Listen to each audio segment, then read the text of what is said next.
Okay. And we're live.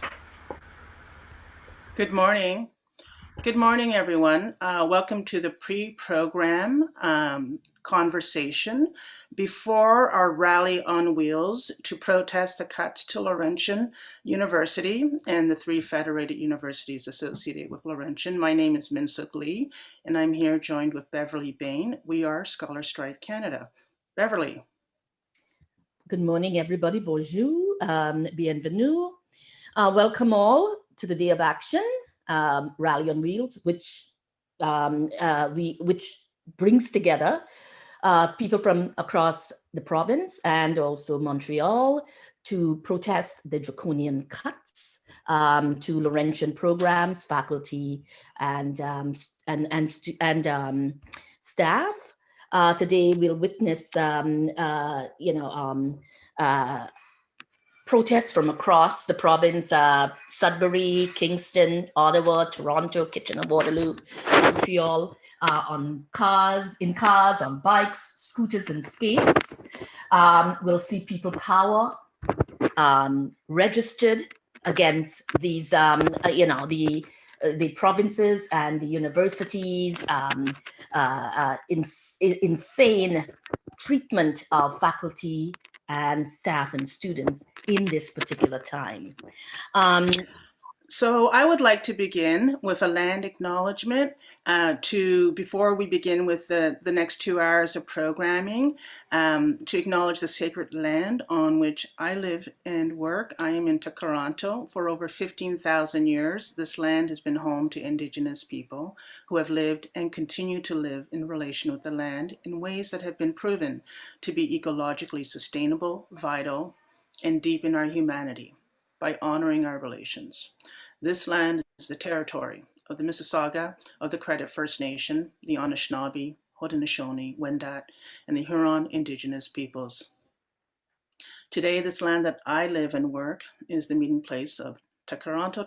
It's still home to many Indigenous peoples from across Turtle Island, and we are grateful to be here amongst them in conversation with their history and continuing activism to ensure the values and practices that protected the land, cared for the people, and planned for a peaceable future remain alive today. I'd like to take a moment to recognize the ongoing struggle for Indigenous sovereignty that's underway right now, just a few hours from where I am sitting. It's the town of Caledonia, settled on Haudenosaunee land, where the struggle of 1492 land back lane is underway. To date, 33 land defenders have been arrested to protect their land that is now the target of a housing development. Colonization is first and foremost about land, the control of it, and the erasure of Indigenous peoples from their land. This dispossession continues today, and land acknowledgements are not just words or a footnote in history, but words testifying to our responsibilities today as settlers, those brought against their will, diasporic peoples, and arrivants. We are all treaty people. Let us honor the treaties. And what we will do is put in our chat a link to the Legal Defense Fund for the Land Back Lane fighters at 1492 Land Back Lane. So as Bev contextualized, today we are organizing and broadcasting the voices of resistance and those who are fighting the cuts, the draconian corporate cuts to public post-secondary education that we are seeing happen at Laurentian University and the three federated universities connected to Laurentian. From 10 to 11, we will hear voices from faculty and those impacted by the cuts. And then at 11 o'clock, we have a multi-city rally. Bev, before we go to our first guest, is there anything that you'd like to add? No, I think we should move on to our first guest.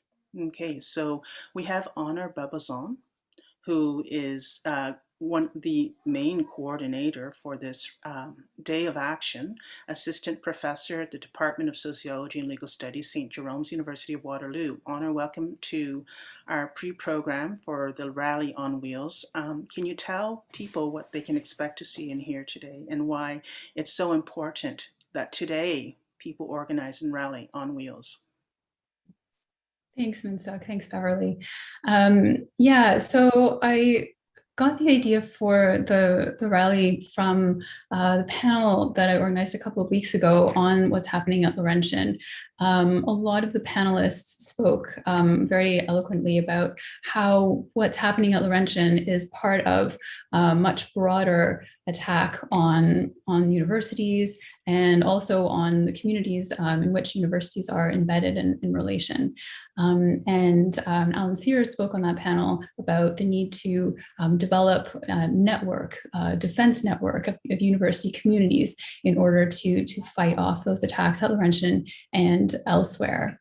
And I think that kind of network is so important. Firstly, because I think a lot of us have been feeling very helpless, sort of watching these attacks happen in slow motion, sort of death by 1,000 cuts situation. And it seems that they are accelerating, as the case of Laurentian shows. So I think that it's important for people to be able to do something about what's happening. And then secondly, I think that this kind of network is the only thing that can help. And building networks of faculty, students, other university workers on campuses and across campuses, I think is the only way that we're going to stop these attacks on universities and on public education. So what we've put together is a strong message, essentially saying that people across this province and university communities and beyond are not going to stand for what happened at Laurentian, and we're not going to stand for these attacks on universities and public education happening anywhere. And this is just the beginning. This is just an idea I had 2 weeks ago and how it's come to fruition in this very short period of time, which for academics is the busiest time of the year. And the weather isn't great today. So this is a first step, but it's also sort of a shot across the bow and a strong message to those who are university administrators, to Doug Ford, provincial government, and any future provincial government, that the people of Ontario and people beyond Ontario are not going to stand for this kind of attack on universities. Thank you. Thank you very much, Anna. And I think that's really critical. Before we go to our speakers, I just wanted to add quickly that there are individuals, faculty and academics who have been seeing this coming for a long time in terms of the way in which the restructuring of universities, the way in which neoliberalism and corporatization of the university has been setting in, for years now. And we see what has happened to Laurentian.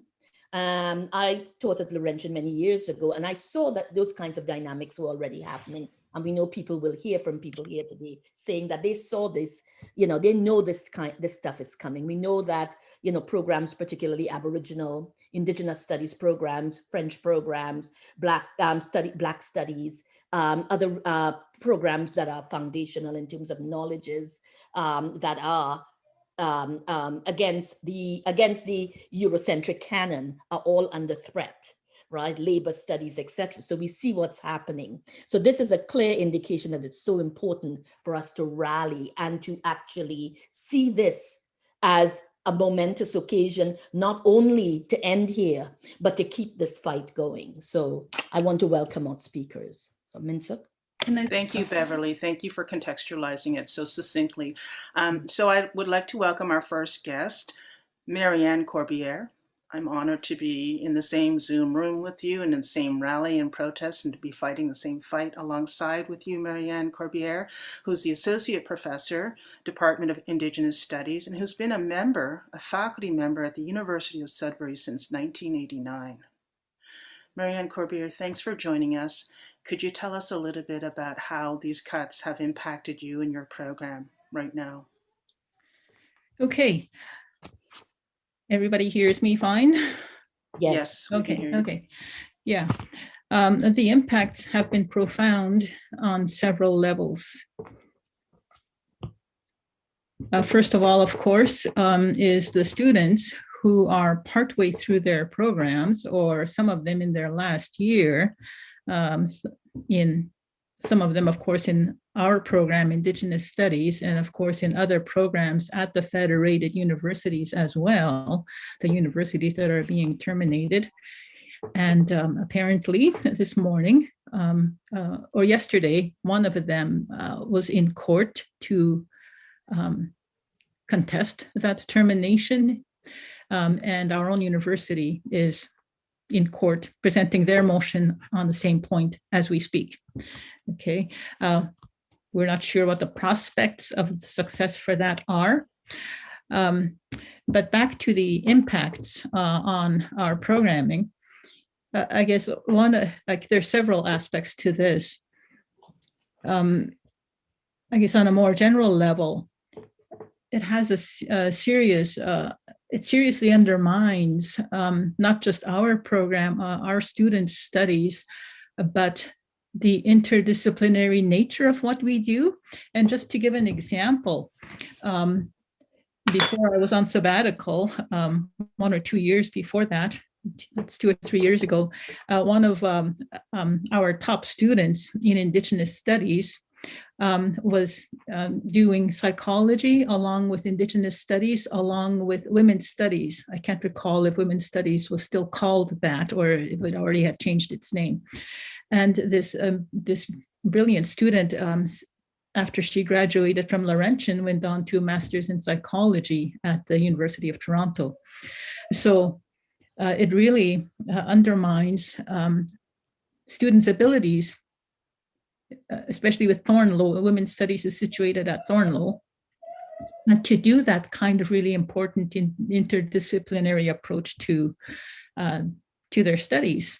And a colleague in philosophy, I remember several years ago, mentioning that some of her students would be taking her courses, 2nd or 3rd year courses, along with or after they had taken some Indigenous studies courses. And those students remarked on how the philosophy courses really complemented what they were doing in Indigenous studies. So that's a real unfortunate consequence in terms of the kind of education Laurentian will no longer be able to provide.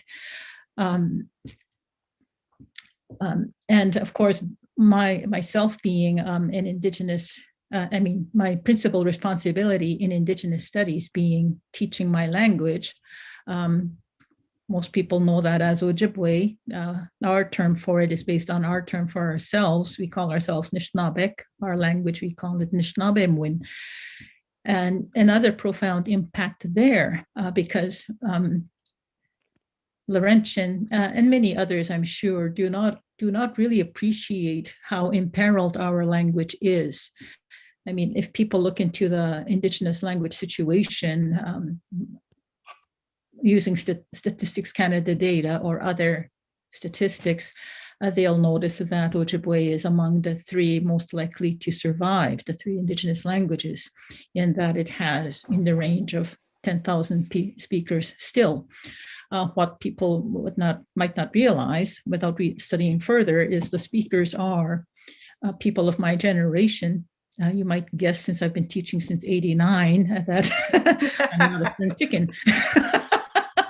I'm actually, I had given my official notice to retire. I gave that notice in November to be retiring in July. The University of Sudbury, credit to them, in spite of the difficulty in getting funds for, having funds for full-time faculty positions, were willing. They advertised for a full-time faculty position, tenure track, to step in upon my retirement and continue the Nishnabemwin teaching. We had developed a minor in Nishnabemwin several years ago, and ironically, that was largely at the behest of Laurentian. So now that program basically is being disabled. Yet no formal announcement has come into that effect.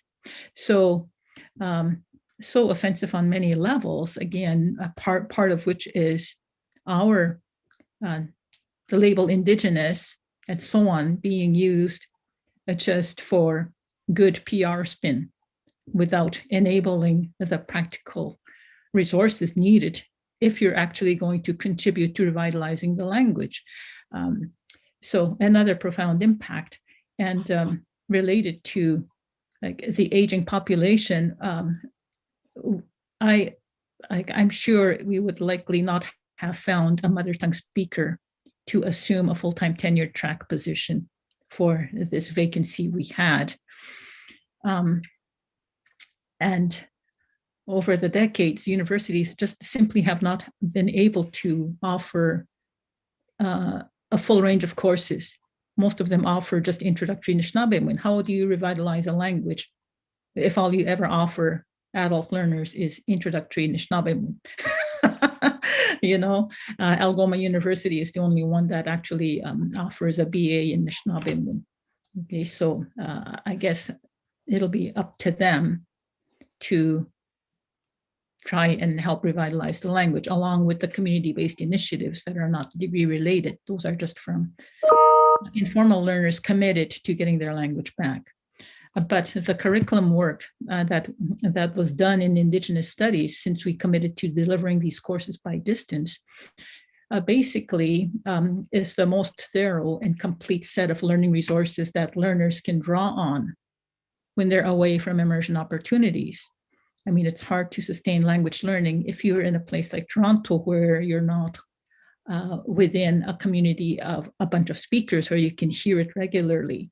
So for some learners, this is the only kind of thing to sort of keep them going between summers when there's a two-week immersion program on somewhere, whether in Minnesota or here in Ontario. And then on a practical level, Laurentian did agree to, or Laurentian and University of Sudbury did agree to help those students who are partway through their Indigenous Studies program to be offered 6 Indigenous Studies courses this spring. That agreement was reached a couple of weeks ago. How do you get those courses? How do you get people prepared on short notice for a course starting on Monday? They had to go through the process of, issuing the call for applications from sessionals. And that just happened last week. Nobody from Laurentian was qualified. A few apparently did apply because the people who are qualified to teach Indigenous studies, who have the proper expertise in that field of research and scholarly work, are in Indigenous studies. Laurentian does not have Indigenous studies.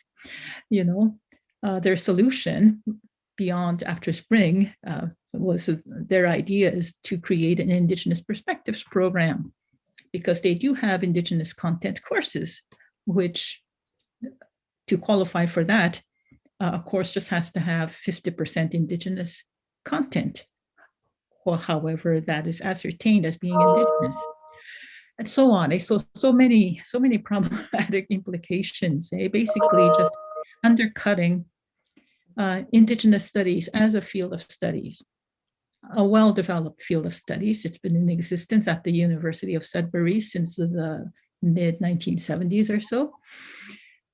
Yeah, so just there's so many adjectives for the situation. Offensive, deplorable, regressive. We're back to the 1960s era when there were not many Indigenous scholars with PhDs and social science ethnologists, anthropologists who were not from Native communities were interpreting our experiences. And that's why Indigenous programs like Indigenous Studies came into existence. So we could have that perspective, truly community-based, community-rooted perspective, experiences, and so on. So just a massive, massive, deeply profound impact. And I am noticing the time. I am joining the car rally this morning. Thank you. It's about 15 minutes drive to get over there, so I'm going to have to take off. Wonderful. Well, thank you for joining us. Appreciate it. Yeah. And before I leave, thank you so much for everybody's support of us. I mean, it is so hard to feel optimistic, but at least knowing that there are people who share our concern and are as deeply concerned as we are for implications for programming is really appreciated. It's a real morale booster, as I told Honor last night. Okay.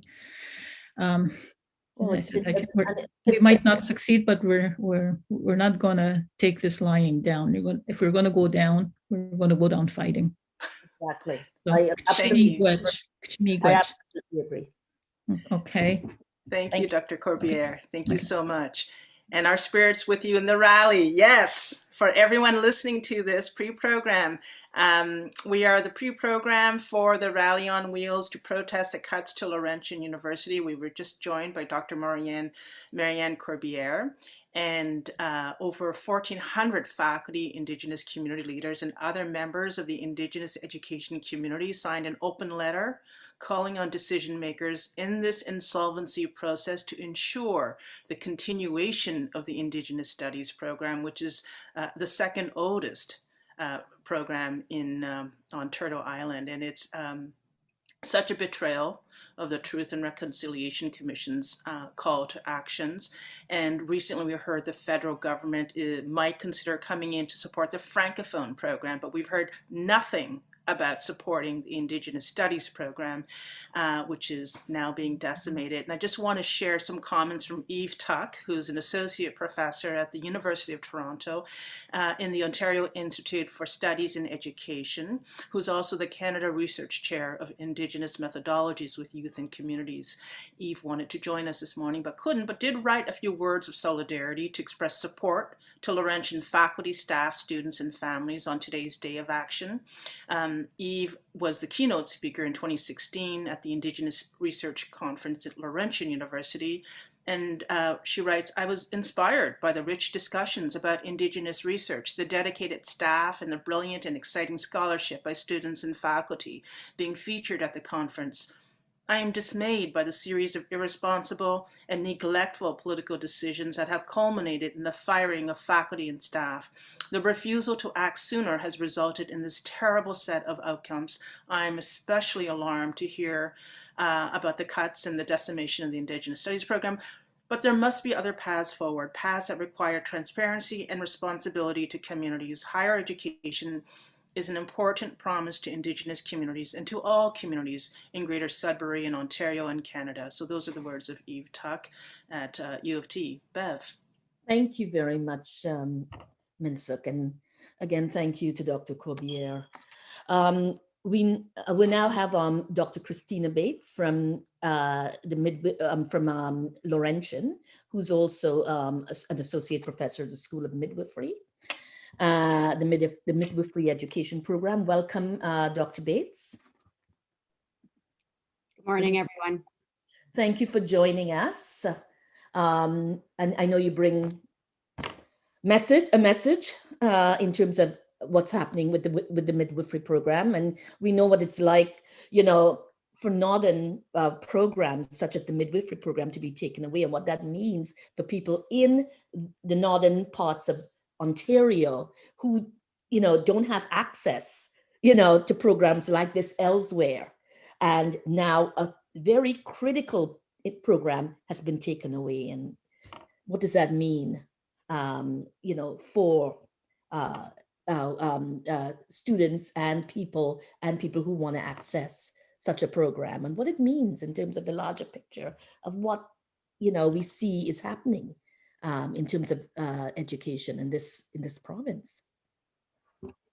Yes, thank you. Thank you for that. All very important words, and thank you today for inviting me to speak this morning.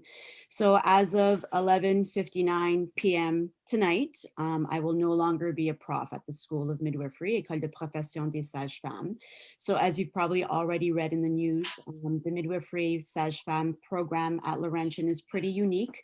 It's touted as one of Laurentian's signature programs, and we graduate Northern, Indigenous, Francophone midwives. And in fact, 91% of all Francophone midwives currently practicing in the North are Laurentian University graduates, 91%.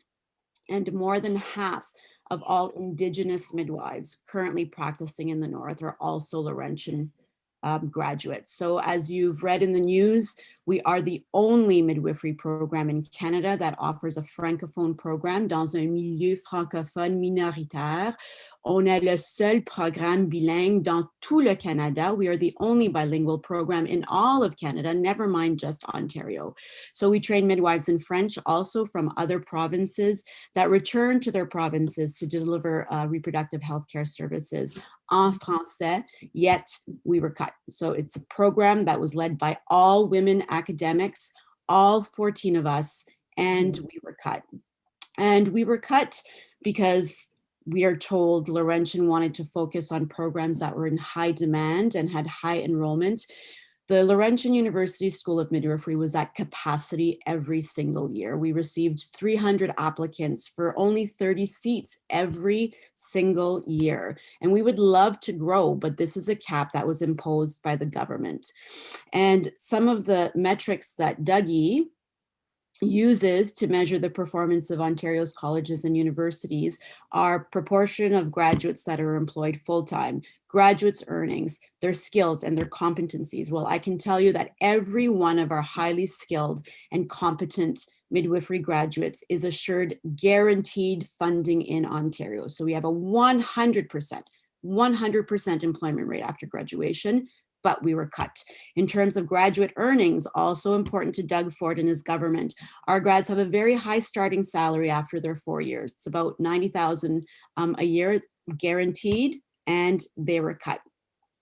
So as you know, Laurentian programs that were cut were said to be those that were also bleeding money, but the midwifery program was grant funded by the Ministry of Colleges and Universities and also in portion by the Ministry of Health. And so this envelope pays for all of our faculty salaries. Laurentian University did not pay for that.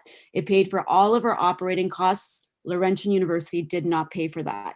Our students paid tuition to Laurentian, which helped balance our budgets. And in fact, the midwifery program bought seats in other departments like biology and women's gender and sexuality studies. So that money was a source of revenue for Laurentian. So how could we have been cut to save money? We didn't cost them anything or very little. We were high interest, high enrollment, lost, but we were cut.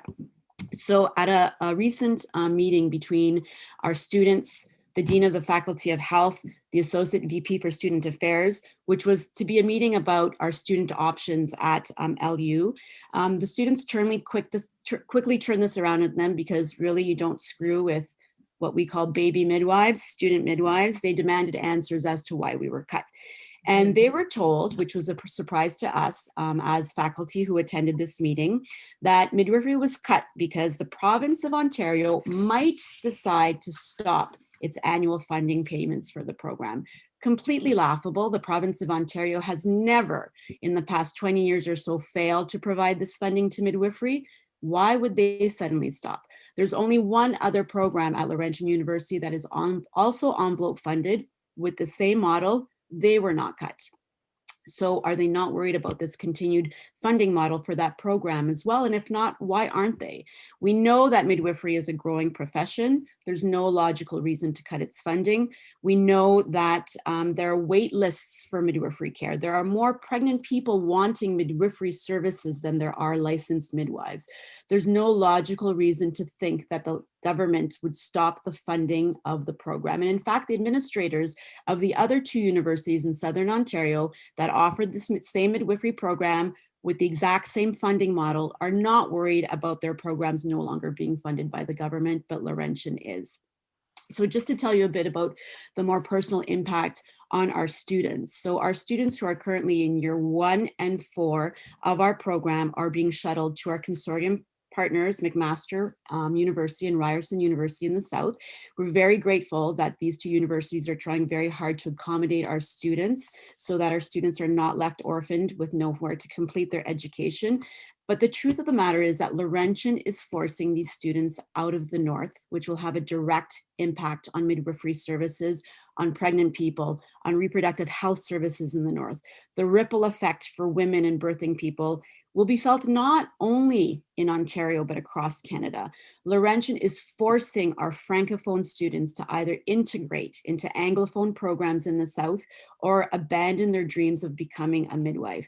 They will not be able to pursue an education in French, despite the motion presented by the Standing Committee on Official Languages in March of this year, recommending that the government fulfill its obligations to universities providing official language instruction to official language minority communities.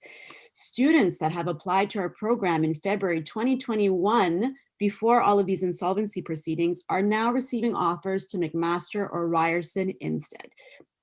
These are Francophone, Northern, Indigenous applicants that are being forced to move away from home, relocate to the South to study. So our program is being carved into pieces. We are grateful to our consortium partners for taking these students, but is not a viable long-term solution. So if our students cannot afford to move to the South, if they can't displace their entire families because of LU's cuts, if they do not want to study in English, then Laurentian has graciously offered them enrollment at Laurentian in comparable programs. There is nothing comparable to serving pregnant people and birthing people at Laurentian. They are being offered degrees in interdisciplinary arts, interdisciplinary sciences, health promotion, again, laughable. And so I noticed the time here as well, and I just want to wrap it up by saying that what needs to happen now is that we need to keep midwifery education in the North. We need to have another Northern, or at least another Francophone institution with a mandate to educate Northern Francophone Indigenous students take up the program. It cannot remain in Southern Ontario. We are dumbfounded that the Ministry of Colleges and Universities has not made a statement about this. So this decision to close the program does not make sense from any perspective. We want answers, of course, but most of all, we need the provincial government to step up. We need to provide a long-term solution for our program, because this impact to sexual health and reproductive health services, not only in the North, but in Canada, will be devastating. So I thank you for putting together this rally, and we need to rally together, all of us as a group, because today it's us, but tomorrow another really important program may be cut. So thank you for your support, and thank you for this opportunity this morning to talk to you all. Thank you, Dr. Christina Bates. Thank you very much. Yeah, so we heard, what's being clear and being reiterated is the mismanagement of Doug Ford's government, its failure to protect education, students' learning programs, its failure to protect programs in universities in the North, as we heard, Francophone programs. The midwifery programs are programs that include students who are, in the North, but who are Indigenous students, who are other racialized students, who are studying, midwifery to support the North. How long has these kinds of programs been fought for in northern regions, because people in the North couldn't access programs like yours? So it's critical. It's critical that we keep up this fight. This fight is just beginning. It's not ending. So thank you again. And it's the Laurentian administration, its president, must be called out. They must be called out for the decisions that they have made, for the mismanagement of the university and the programs and the destruction of these programs. So thank you again.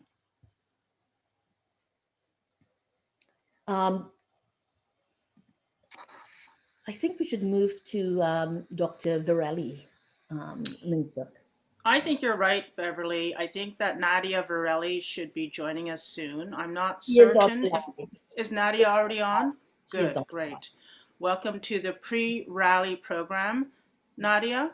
Hi. Thank you for joining us. And you have been a really strong, powerful voice of resistance through this fight. So thank you for, leading it. And as you've been studying, you've been teaching political science at Laurentian for many years. Today is a very, very sad and angry day for many of us. It's a day that you will lose your job amongst, many of your colleagues. And it's certainly not how anyone expected the situation to turn out at Laurentian. For months now, Laurentian has been signaling that they are in financial distress, but this CCAA process is something that many of us in this country who teach in post-secondary are vastly unfamiliar with because it's never been applied to our sector. It's a corporate, private sector means of addressing, fiscal mismanagement, fiscal crises. And I wonder if you can explain what that process has been like for you as a faculty member at Laurentian, how it's been explained to you and how you've experienced this private sector, overhaul, wreckage of public post-secondary Yeah. from where you're at, Nadia. So let's say it's been horrible. I want to start by thanking everyone for coming out and supporting us, and thank you all for inviting me. So some have called it Black Monday, others a bloodbath. Whatever we call it, April 12, 2021 will go down as a dark day in Laurentian's 60-year storied history. Along with many of my colleagues, today marks my last day at Laurentian. In 2 weeks, the rest of the 110 faculty members fired on April 12 will be marking their last day at Laurentian. Today also marks the end of 69 programs, 28 of which were French language programs. We still don't know the fate of the Indigenous program, but it does not seem promising. Most devastating, today marks the day Laurentian ended programs that served the North and served its community in meaningful ways. Laurentian exists to provide access and opportunities to individuals who often face significant geographic, cultural, and socioeconomic barriers. Laurentian, with its tricultural and bilingual mandate, exists to provide students, staff, and faculty the opportunity to study and work in their language, in their culture, and in their community. For Indigenous peoples and Francophones, the benefits are immeasurable. Unique among Canadian universities, Laurentian's mandate speaks to the character of Sudbury and of Canada. Its mandate helps realize Canada's commitment to bilingualism and reconciliation. Laurentian is a hub for Francophone and Indigenous peoples. We bring and keep talent in the North, and we are a success story. Laurentian graduates earn Ontario's second highest average income. For 8 years, Laurentian led Ontario in graduate employment rate. Laurentian is instrumental in the regreening of Sudbury. Laurentian is instrumental in educating and training our midwives that are needed in the North. Laurentian was instrumental and is in educating Canadian leaders. Laurentian is a university of the North and for the North. All this is now under threat. Again, 69 programs were cut. Over 110 faculty members, tenured faculty members, and 42 support staff were fired. The programs cut, too many to list here, were drastic and unnecessary. The programs cut disproportionately affect Indigenous peoples, Francophone, women, and other marginalized Canadians. The programs cut left students, including international students, all who gave up so much to be here, wondering what to do next. Some cannot leave their communities, but they cannot finish their degree in the program of their choosing. The programs cut were programs that serviced academia well and serviced the community. We're all left wondering what is left of Laurentian and whether it is enough to service its community and to fulfill its mandate. Laurentian administration, instead of going through the exigency clause in our collective agreement, decided to go through the CCAA process. For the first time in Canadian history, a publicly funded institution with a public mandate chose a process that was designed for private enterprise. I'm here to tell you that the process is secretive, cruel, and inhumane, leaving us with no severance, no rights, in fact, no agency. Yesterday at the hearing, we faculty, we Laurentian, we were compared to Sears in its restructuring efforts. Laurentian University, no university, we're not Sears. We are a public institution with a public mandate here to serve its community. Restructuring a university should not go through a process designed for the private sphere. But our government stood idly by and watched the destruction of Laurentian and of public education. Yes, mismanagement of funds got us here, and students and faculty are paying the price for this. But we cannot forget the chronic underfunding of post-secondary institutions. Both orders of government have a responsibility to serve its people. We all have the right to equitable access to post-secondary education, and we need to remind our governments of that. We need to demand they fund post-secondary institutions at levels that ensure all Canadian universities can provide all Canadians the opportunity to pursue a post-secondary education. April 12 demonstrated to everyone that public education is not safe. Academic freedom is not safe. We need to continue fighting and demand government to step up and fight for all Canadians and to fight for education.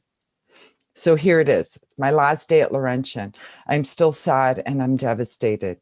I weep for the Laurentian that was and the Laurentian that could have been. To my students and my colleagues, thank you for making my time at Laurentian so memorable. I will forever cherish you. And to all of you here today supporting us, thank you for your support. Thank you for inviting me to speak, and thank you for fighting for education. Thank you. Thank you very much, Nadia. Those were powerful words. For those just tuning in, this is the pre-rally program, the Rally on Wheels that's happening in 5 different cities. It begins at 11 o'clock in 10 minutes. We're going to be we'll have live streams from Kingston, Sudbury, Ottawa, Toronto, Kitchener-Waterloo, and I think even a shout out from Montreal. So we are building a national movement to fight back against the cuts at Laurentian, because we recognize Laurentian is really just the beginning, or really we're in the midst, aren't we, Beverly, of a long many decades of chronic underfunding of post-secondary. What we've heard, we've been hearing is the attacks on, academic freedom, the attacks on learning and particular kinds of pedagogical approaches to teaching and learning in the university that's being under attack. The university is now seen as a pipeline to the corporate sector and the market.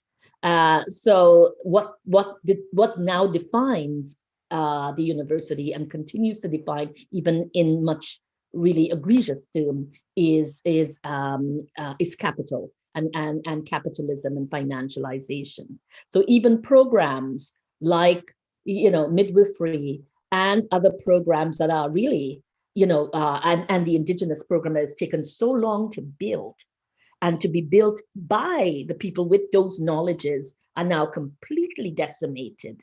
We know exactly what message this is sending to all of us across all universities who have fought for these kinds of knowledges to be instituted in university and who have fought so hard for particular kinds of pedagogical learnings to be in universities, that these will be under attack.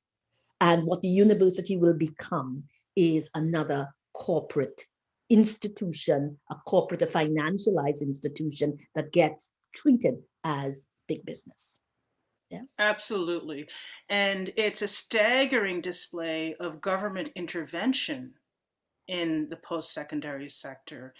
For many, many years, for almost 100 years, we've had a kind of understanding of the autonomy of the university sector, universities and colleges, because it's so important that there's not a political interference, political control, partisanship that tries to dominate higher education and sites of learning in this country. And with the Ford government's inaction, what they are actually doing is sitting around like vultures waiting for universities and colleges to collapse because of decades of chronic underfunding. And then you can imagine the private conversations about, well, why don't we introduce the CCAA process that no one's ever heard of? It's only been used in the private sector. It's disaster capitalism, run amok, that we are seeing in our universities and colleges. Now, I know we've got about 8 minutes before we start going live. I think that we have We have a message and from Reuben Roth, who's a professor of labor studies at Laurentian University. And I'd like to play that message because I was listening. He taped it. I think he's probably at the rally right now. So he taped it in advance, Beverly, and Honor shared it with us last night. Yeah. And I listened to it. And that was the first time that I had a moment of just the staggering I don't know, the sadness. I've been feeling so angry about these cuts, aware that they're in the context, the corporatization of our sector. But let me play this video by Reuben Roth, who's the Associate Professor in Workplace and Labor Studies program, which is housed in the School for Northern and Community Studies. Now, I think I'm going to have to share my screen, and I'm not certain. I'm going to maybe need some support from there. I see how to do it. Yeah, okay. I think I can. Okay, let me line up the video and then I'll share my screen. Okay.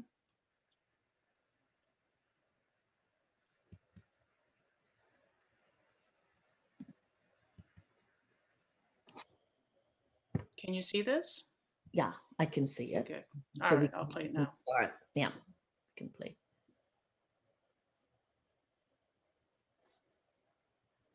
The volume. We need the volume. Is the volume not good, Bev? No, there's no volume. Oh, I know what I have to do. Yeah. We got to go to connection. Try it again. It's lost.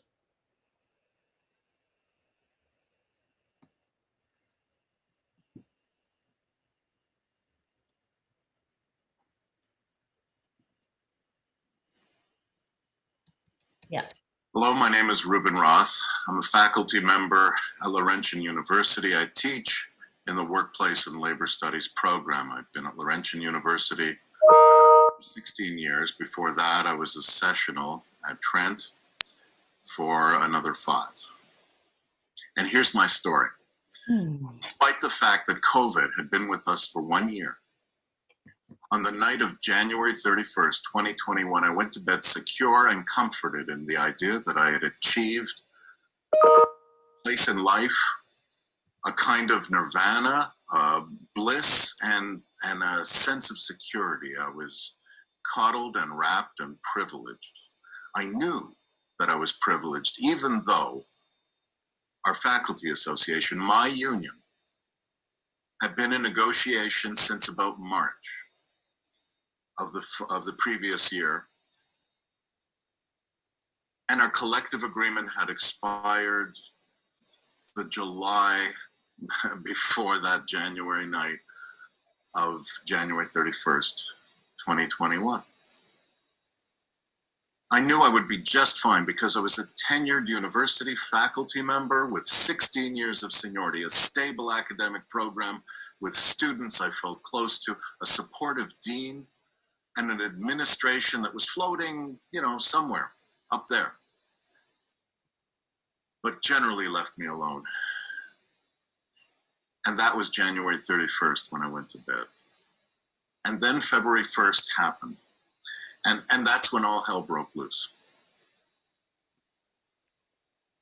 That's when I was told that my university, my employer, was the first employer, the first university ever in Canadian history,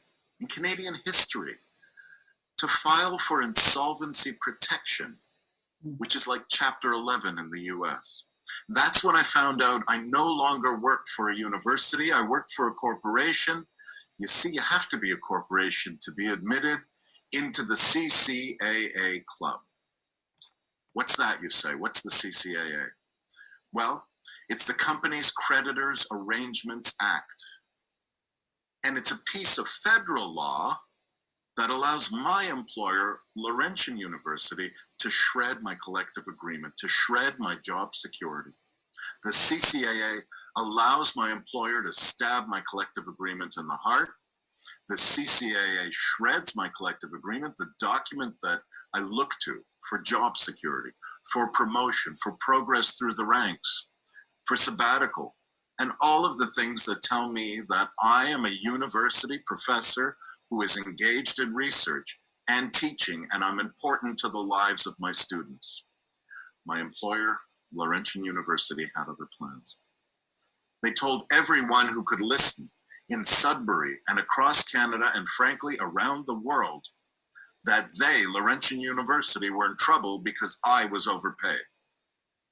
Because there were too many like me working at Laurentian University, too many faculty, too high a paycheck, and too many unpopular programs. Yes, they use the term unpopular programs. I teach in one of those unpopular programs. I teach in the Workplace and Labor Studies program. And I knew that my employers were never keen on the existence of my program. I knew this because they told me so. They told me so for the better part of 16 years. I've been told that my program doesn't have enough students. But that might just be because my university, my employer, never offered any support to my program. They removed us from the floor of the university fair at the Metro Convention Center. They wouldn't allow us to go into high schools to tell local students in Sudbury about the importance of work and labor in their lives, no matter what program and what job they decided to go into, no matter what major or what university or college they decided to go to. Do you want to be a biologist? Then the study of work and labor is important to you. Do you want to be a mathematician? Maybe a computer engineer? Then the study of work and labor is important to you. Do you want to be an English or history major? Then the study of work and labor is important to you. Because no matter what your program of study is, no matter what your major is, you're going to have to go out into the marketplace and find a job. And when you do that, when you achieve your dream and graduate from university and are hired by an employer and you achieve nirvana and you find work, you're suddenly transformed from a student, from a graduate, into an employee. On February 1st, 2021, my colleagues discovered that what I'd been preaching for over 16 years is true, that we're all employees.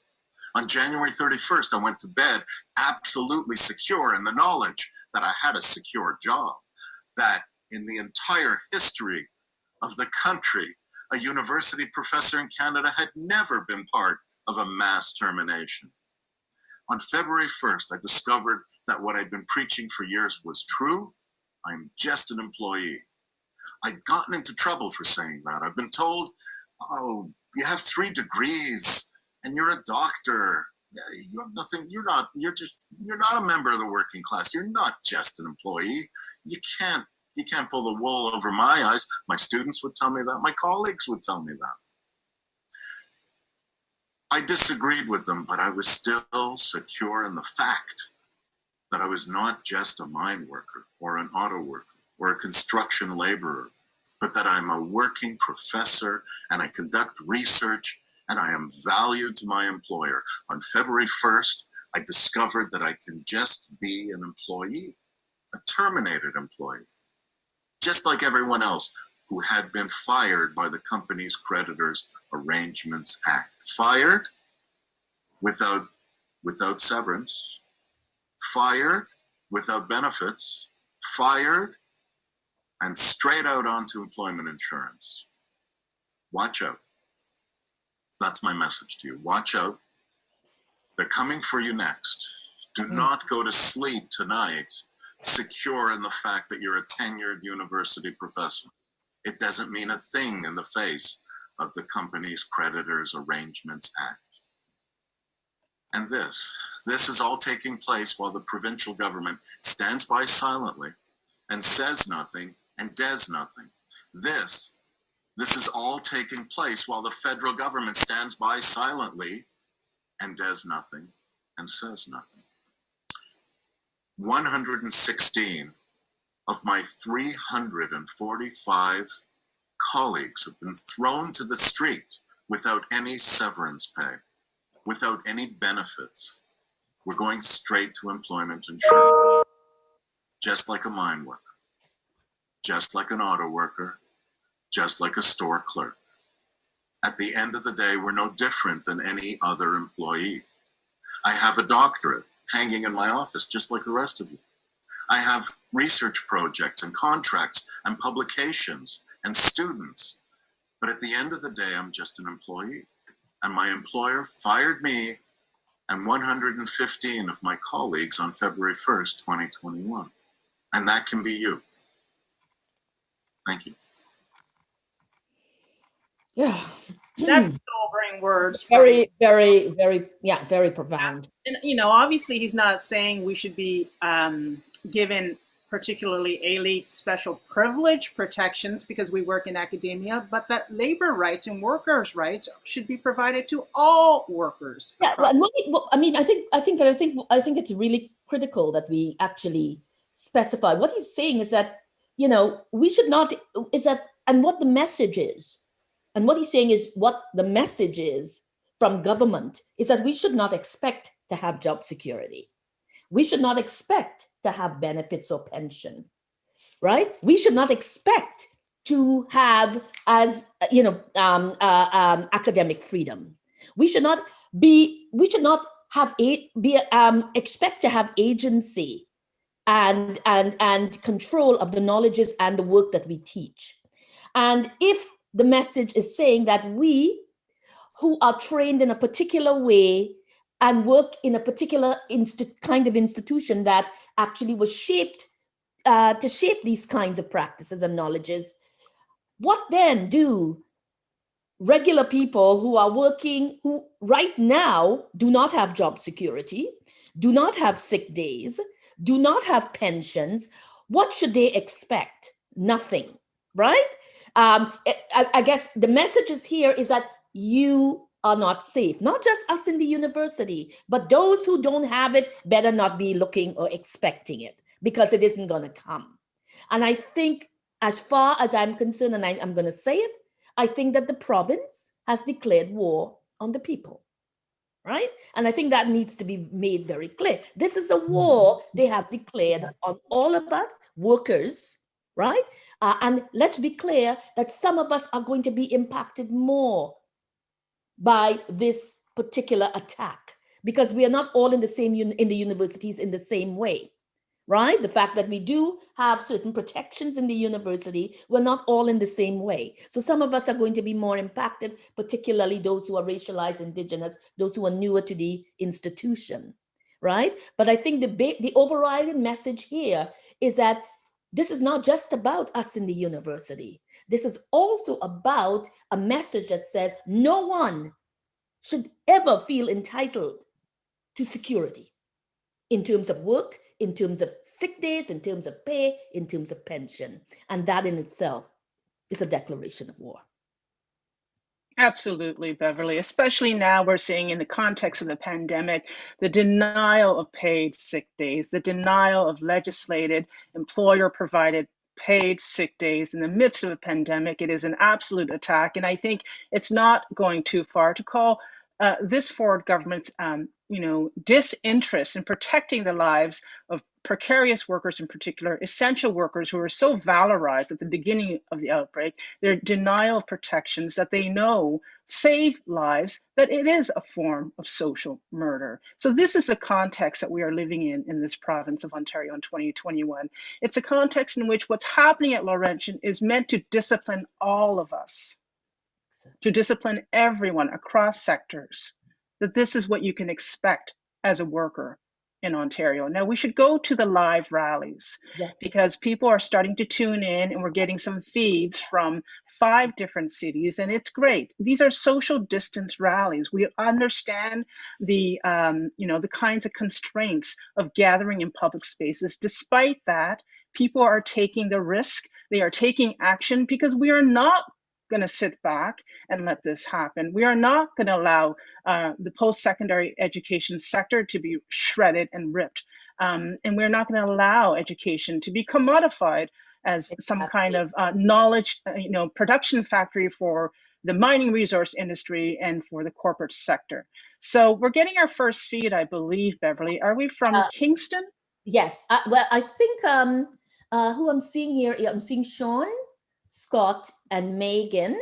Sean, I think it's Morgan. I'm seeing Sean. Just Just a minute here. Well, I think Morgan Audie is sharing their Kingston. camera Yeah. on Kingston, And and so we're seeing some images there, right? And Scott is from Sudbury. Well, let's hear from, I think from Kingston, we're supposed to hear from Kanan Sahin. Kanan, are you on the line? I'm not Maybe seeing. not. Yeah, Janan's here. Okay, so let's go to Kingston then. Okay, Janan, you're on. In this socially distanced gathering today in Kingston, we are sending our solidarity to the faculty and staff at Laurentian University whose contracts were terminated over Zoom meetings, with their labor rights suspended under a powerful legislation designed for corporate crisis management. We also extend ourselves to the students who have seen an enormous disruption in their education in this process. GSAC Local 901, along with other academic sector and non-academic unions in Kingston District, consider the ongoing political interference into Laurentian University as one that not only has devastating consequences for the communities in Northern Ontario, but also for the public universities as a whole. The ongoing crisis management procedure is being used to dismantle the university, evident in the shocking decision that resulted in cutting 71 programs and termination of 110 faculty and 41 staff positions. The ongoing mismanagement of the insolvency crisis under the Companies Creditors Arrangement Act treats Laurentian University as a business corporation. The faculty and the staff are deprived of their basic labor rights, preventing them from resorting to the provisions of their collective agreement. What we are witnessing is a labor carnage, which leaves the faculty without severance pay and pensions. What did the government do to address the crisis at Laurentian? Ross Romano, the Minister of Colleges and Universities in Ontario, interfered in the process through a powerful law, which is used to legally sanction an intensified austerity plan with emergency decrees. In all cities where we are organizing solidarity rallies today, we have been fighting for defunding of the police departments for a year now. But the government is doing what it is good at. It is defunding the public universities. Ontario universities are the least funded in the country. Since the neoliberal reforms that changed the federal funding model in the mid-90s, there has been a gradual decline in public grants provided for the universities in this province, including Laurentian. Provincial operating grants for universities have decreased 9.2% over the last decade only. What has gone with the cuts to Laurentian? A disproportionate number of francophone programs, many programs in humanities. The university closed its bilingual midwifery program. Labor studies have gone. Political science has gone. Gender studies has gone. In a world where far right is on the rise, where neoliberalism is taking an authoritarian turn globally, and where ecological crisis is threatening our planet, we need these programs more than ever. We need the scholarship produced in the field of Indigenous studies in Laurentian. It is immensely contradictory to have federally endorsed Truth and Reconciliation Commission recommendations regarding Indigenous research on one hand and slashing the resources for the Indigenous studies and terminating Indigenous scholars' positions on the other. Public universities are not private companies. So the market logic that prioritizes profit and competition over public benefits is opposite of what public education is designed for. Today, from Kingston, GSAC Local 901, which represents more than 2,000 graduate workers and postdoctoral scholars at Queen's, with our allies from the labor community, call on the government to provide emergency public funding for Laurentian. The programs that have huge benefits for Indigenous and French-speaking communities should be reinstituted, and long-fought labor rights of our colleagues should be honored. We all remember a slogan that was widely used in signs and placards during the climate change protest just 2 years ago. If the climate were a bank, governments would have already saved it. If Laurentian University was a bank, the government would have bailed it out already. Today, post-secondary institutions need public funding rather than political interference, which maintains the destructive trend of underfunding of universities. Ross Romano should fund Laurentian University. No cuts to Laurentian University. Solidarity with the faculty, staff, and the students at Laurentian. Solidarity with Indigenous scholars and communities. Solidarity with the French-speaking communities and scholars. Kingston academic sector workers are with you in this fight. Public funding now for Laurentian. Northern universities are vital to northern communities. Solidarity from Kingston. Those are very powerful. Thank you very much, Morgan. Yes, thank you. And Morgan said, made a great critical piece, and Morgan made connection to, was the fact that we're seeing that universities and campuses and programs that are being cut, but we're seeing funding for campus police. We're seeing funding for policing and carceralizing the institution.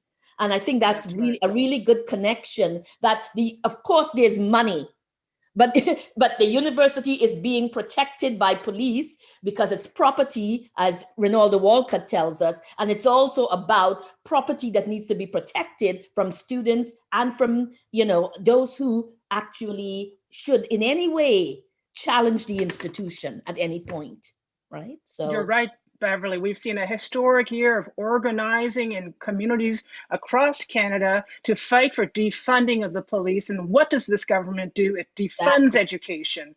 That is reprehensible. Instead, it continues to fund for campus police, which has actually become the site of a carceral institution of harassing and carding and surveilling students on campus, particularly racialized and Black students and Indigenous students. And so we see the direction in which this university, the government is moving and shaping universities, not only in this province, but actually nationally. Absolutely. And I should say that was Ganan Sahin, PhD student at Queen's University in Kingston, who's the co-chief steward of PSAC, Local 901, and with the Graduate Workers Union. So those were very powerful words from Ganan, and Morgan Audie was doing the camera. Now we're going to go to Sudbury. We have the action taking place in Sudbury, the rally on wheels there. And I believe it's Scott Florence who is doing the camera. And I think it's Adam Kirkwood, who is from Sudbury, doing a student at Laurentian in the Boreal Ecology program, a PhD student who's going to be speaking with us. Adam, are you here on the line with us? Yes, I am. Okay. If you could speak a little bit about the impact of the cuts to you and your studies in the program, Adam. Yes, for sure. And thanks for having me and for organizing this. And I'm going to be super brief and just say that the impacts on graduate students are endless. And there's probably not any graduate students or undergraduate students at Laurentian who haven't been impacted by these cuts. And the discourse that only 7.5% of the students or people at Laurentian is being cut is just, it's not true. In some way, shape, or form, we're being impacted. And for graduate students, whether that's the loss of a supervisor, the loss of the use of the animal care facility for research, or the closure of the new analytical facility that we just built, something is impacting and delaying us. Now, most graduate students are months behind. Our projects are delayed, or some might even need to be changed completely. And for students who are considering leaving Laurentian to start graduate studies at a new university, depending how far they are in their program, that could put them up to a year behind. And all of this on top of a pandemic, it's absolutely terrible for the students, and it's terrible for us to lose all of the mentors that we've had, like the closure of the School of the Environment where I did my undergrad, and all of the professors there it's absolutely awful. And so similar to everyone else here, I urge Minister Ross Romano and the Ford government and the federal Liberal government to fund Laurentian and protect its unique bilingual and tricultural identity, and to ensure that we still have good access to education in the North, whether that be undergraduate or graduate. So thank you very much, and I look forward to watching the rest. Thanks, Adam. Thanks for joining us from Sudbury. And now we do have Scott Florence on the line. He's from Save Our Sudbury, which is the community organization that has rapidly mobilized to fight back against the Laurentian cuts, and is also with Sudbury's Workers and Advocates Center. Scott Florence, are you here with us streaming from Sudbury? There you are. I see you, Scott. I can't hear you, though. Of our drive here around Sudbury. Bonjour tout le monde. Merci, Miigwech. We're so very honored and pleased that people from all across Ontario are participating in this action, are fighting back. We've been doing it here in the North since the CCAA process was put into place. As has been discussed already today, I've been listening while driving. The CCAA process is an incredibly destructive process, and one that should never have been used on a public institution. It's being used precisely to be able to attack bargaining rights. It's being used to attack and dismiss women's voices, Indigenous voices, Francophone voices, to cut these programs out of the university. And as Adam so eloquently spoke just a few minutes ago, there are a lot of lies being told by the administration about how little this is going to impact students, when in fact students are being incredibly impacted by all of this. So we're very, very delighted that people have joined us and are joining Solidarity, because this is not just a Laurentian issue. This is not about mismanagement of funds at Laurentian University. This is about chronic underfunding of our public education systems. This is about tuition freezes and other freezes that were put in place by the provincial government with no additional revenues, no additional ways for universities to actually respond to that in a timely fashion. This is about forcing our university public education system to actually rely on funding from international students, to rely on tuition from international students in order to try and balance their books and make ends meet, which, you know, raises incredible questions about why are we relying on international students to be funding our universities here in Ontario. This is about so many issues, many of which have been spoken about eloquently already, and we're so delighted and so pleased that people have joined us in these actions and are fighting back against these attacks on public institutions and on public needs. So thank you very, very much for joining us. Miigwech.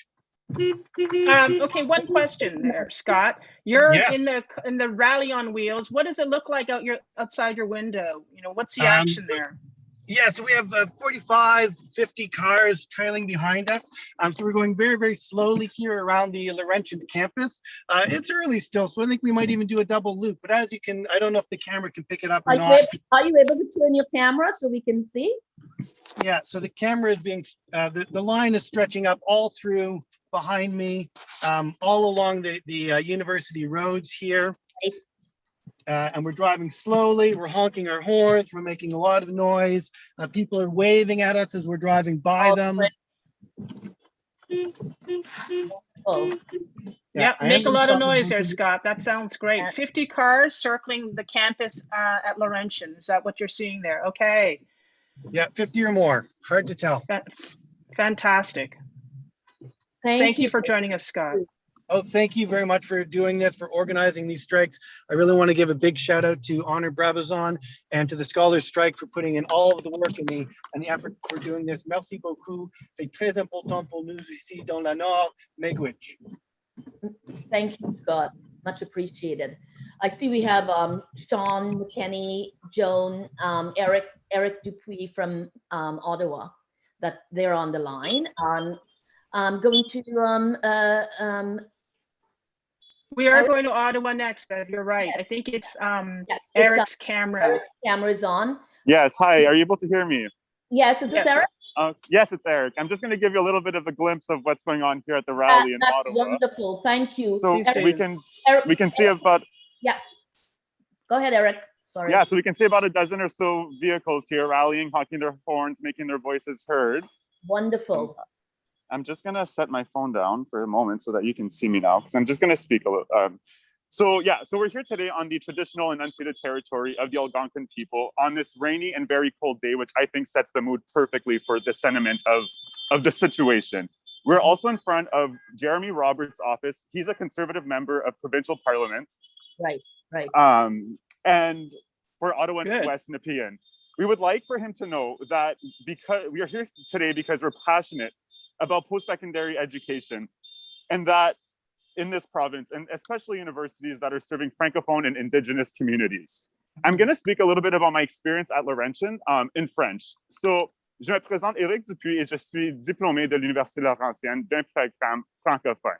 Je suis présentement étudiant à la maîtrise en développement international à l'Université d'Ottawa. Je suis ici parce que je suis furieux, déçu et attristé par ce qui se passe à l'Université Laurentienne. Je suis sympathique avec les étudiants qui vivent des stress pendant cette situation, pendant cette période d'examen et de travail de session. La Laurentienne, pour moi, ce que ça symbolise, c'était une expérience transformative. J'ai pu m'impliquer et changer mes perspectives du monde lorsque j'étais à l'Université Laurentienne. J'ai pu me sensibiliser aux questions et aux enjeux autochtones. J'ai pu être exposé à différentes cultures, à différentes personnes, et c'était bref une expérience excellente. Quand j'étais à l'Université Laurentienne, j'ai pu affirmer mon identité en tant que franco-ontarien en situation minoritaire. Et comme vous le savez, quand les francophones sont en situation minoritaire, ils n'ont pas une voix forte. Les institutions sont là pour assurer et découvrir le patrimoine culturel de façon systémique. Les universités sont là pour assurer la vitalité de ces communautés minoritaires. Et l'Université Laurentienne fait face à ces questions en ce moment. I'm just going to talk a little bit about my experience as on the Strategic Plan Steering Committee at Laurentian University. So I was one of the 3 students part of the Strategic Plan Steering Committee. And throughout this year-long process, we consulted various stakeholders, community and wide, and we came up with 5 shared values. And those values are first, that the North inspires us, that student success is our success, that teaching and learning define us, that curiosity drives our research, and that relationships are our priority. Laurentian, you have failed us. When I was on the site today, the featured outcome was ironically that we will be a hub for arts and culture, increasing awareness of the artistic and cultural contributions of Indigenous Franco-Ontarians and other Northern artists. Laurentian, again, you have failed us. You have chosen a path that does not align with the direction we had set for the future of the institution. You have chosen a path of creative and cultural destruction that targets vulnerable minority Francophone and Indigenous programs.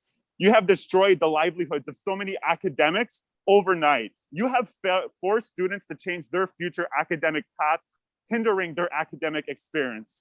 Shame on you. If we're going to talk about post-secondary institutions in a viable way, we need to reconsider what makes education viable. And I'll leave it at that. Thank you, everyone.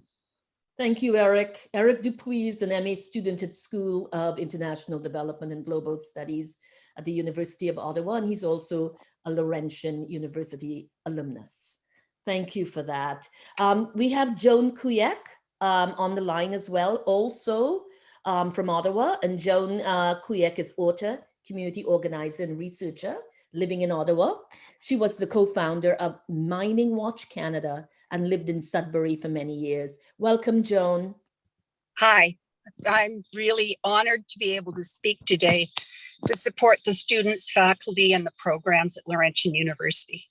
This is a devastating blow to the community. Laurentian is, I think they picked Laurentian for this particular attack for a number of reasons. And one is that it's ground zero for the battle between extractive colonialism and the kind of values that Eric just talked about.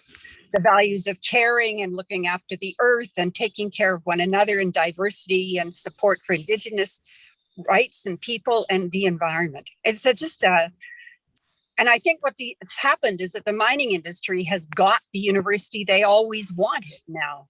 What the Goodman School of Mines at the university calls the Mining University of Canada. This is a result of decades of cuts to universities following structural adjustment by the federal government in the 90s. And it's been building, and they've been making it impossible for these kind of programs to take place for a long time. People have had to fight like crazy to keep all these wonderful programs.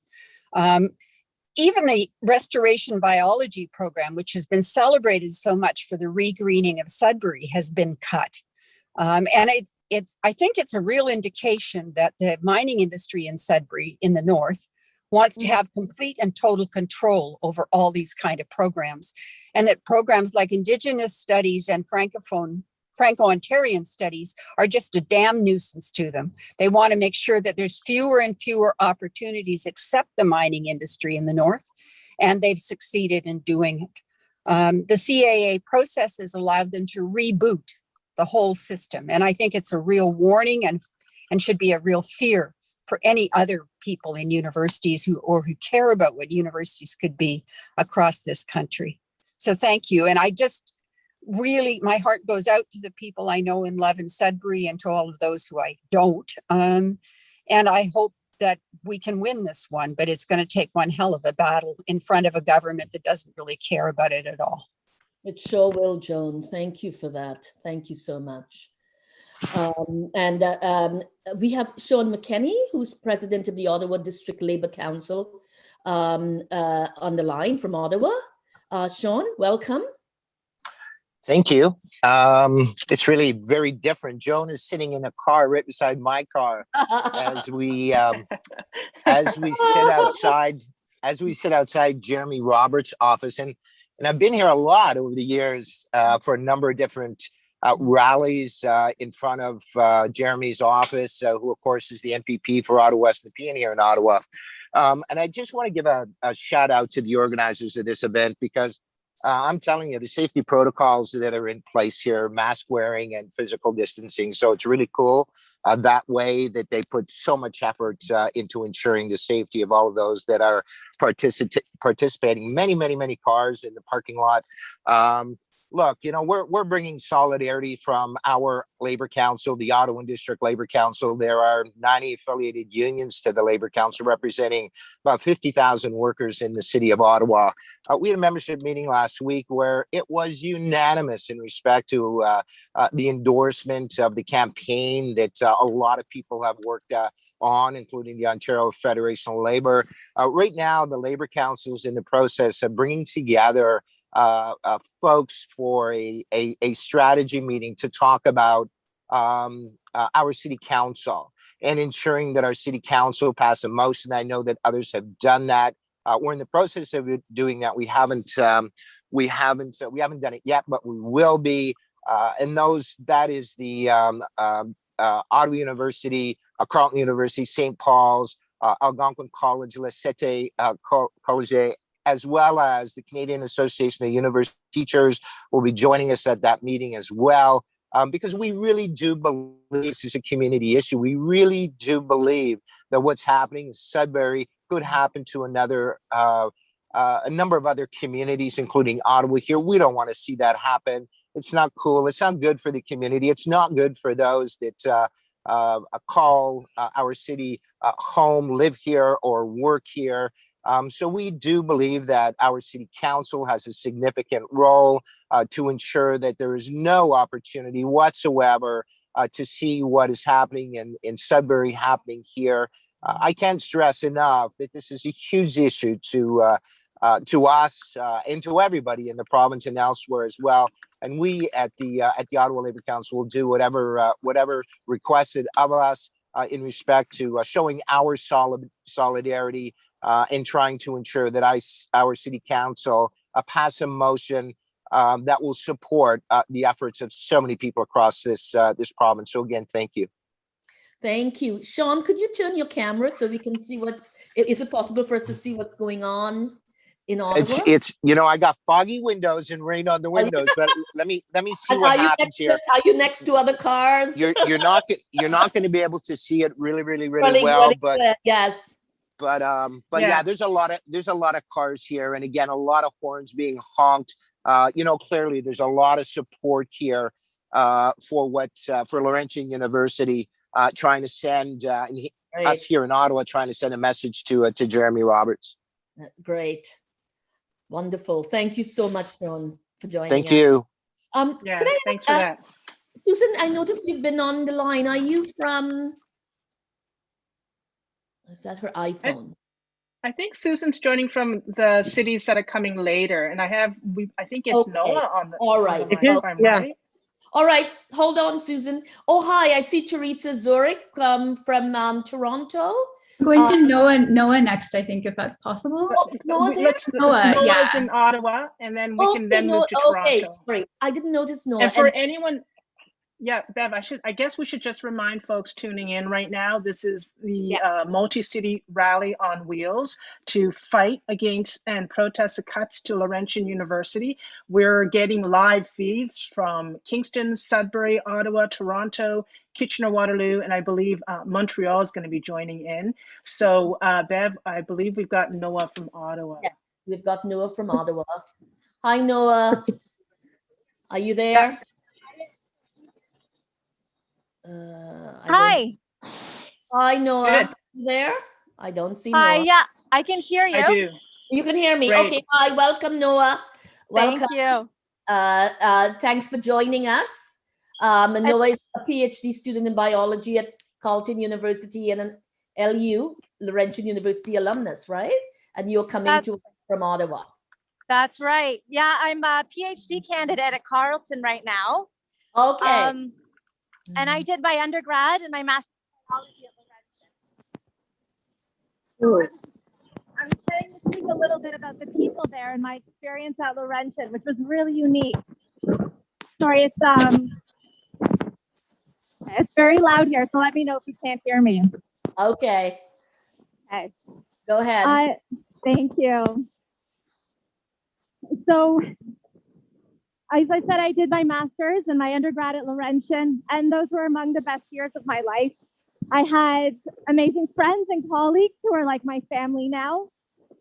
When I came to Laurentian, I didn't know what I wanted to do. I was very young. And because Laurentian had such diverse programming, I really had this gift of being able to explore different programs. I took a lot of courses in the programs that are now cut. And those courses, they changed my life. They shaped who I am today. They challenged the way I saw the world and how I thought about myself in the world.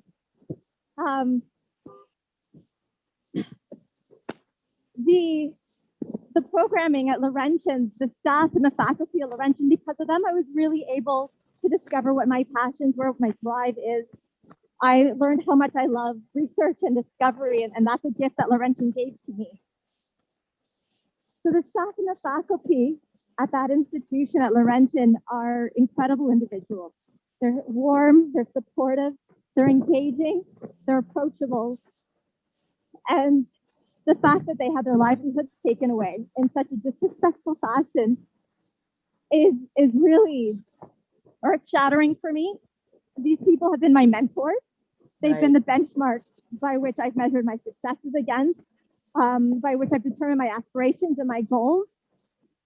I can't believe that the current students have had their mentors ripped away from them like that, that any future students at Laurentian won't be able to have access to the extremely valuable experience that these individuals have been able to offer. Laurentian University is really unique in that it's extremely engaged at the community level with Sudbury. And as a student, that gave us a huge opportunity to be able to explore leadership, skill building opportunities at both the university and the community level. And I really feel that set me apart from my peers today. Right. I just want to say that the actions that were taken by the Laurentian University administrators, the actions that have been supported by the provincial government, that they've robbed us, that they've robbed all of us, that not just the students who had their programs cut from underneath them have been robbed, not just the faculty and the staff that have their livelihoods taken away have been robbed, not just the communities of Sudbury and Northern Ontario, but Canada as a country has been robbed because one of the best resources we can offer our young people is accessible, diverse, quality education. And Laurentian excelled at that, and it's been gutted. So I'm so glad to see all the support today for Laurentian. I really want the message to be strong to the government. Defend public education. This is the best resource we have for our young people in this country. Thank you. Thank you. Thank you. And now we go to Toronto, where a rally is happening in Toronto. And I want to... that was so moving. Power to the people, power to the workers. And I want to go to Teresia, who is the president of the of UTFA, the Faculty Association at the University of Toronto. Teresa, welcome. Thank you so much.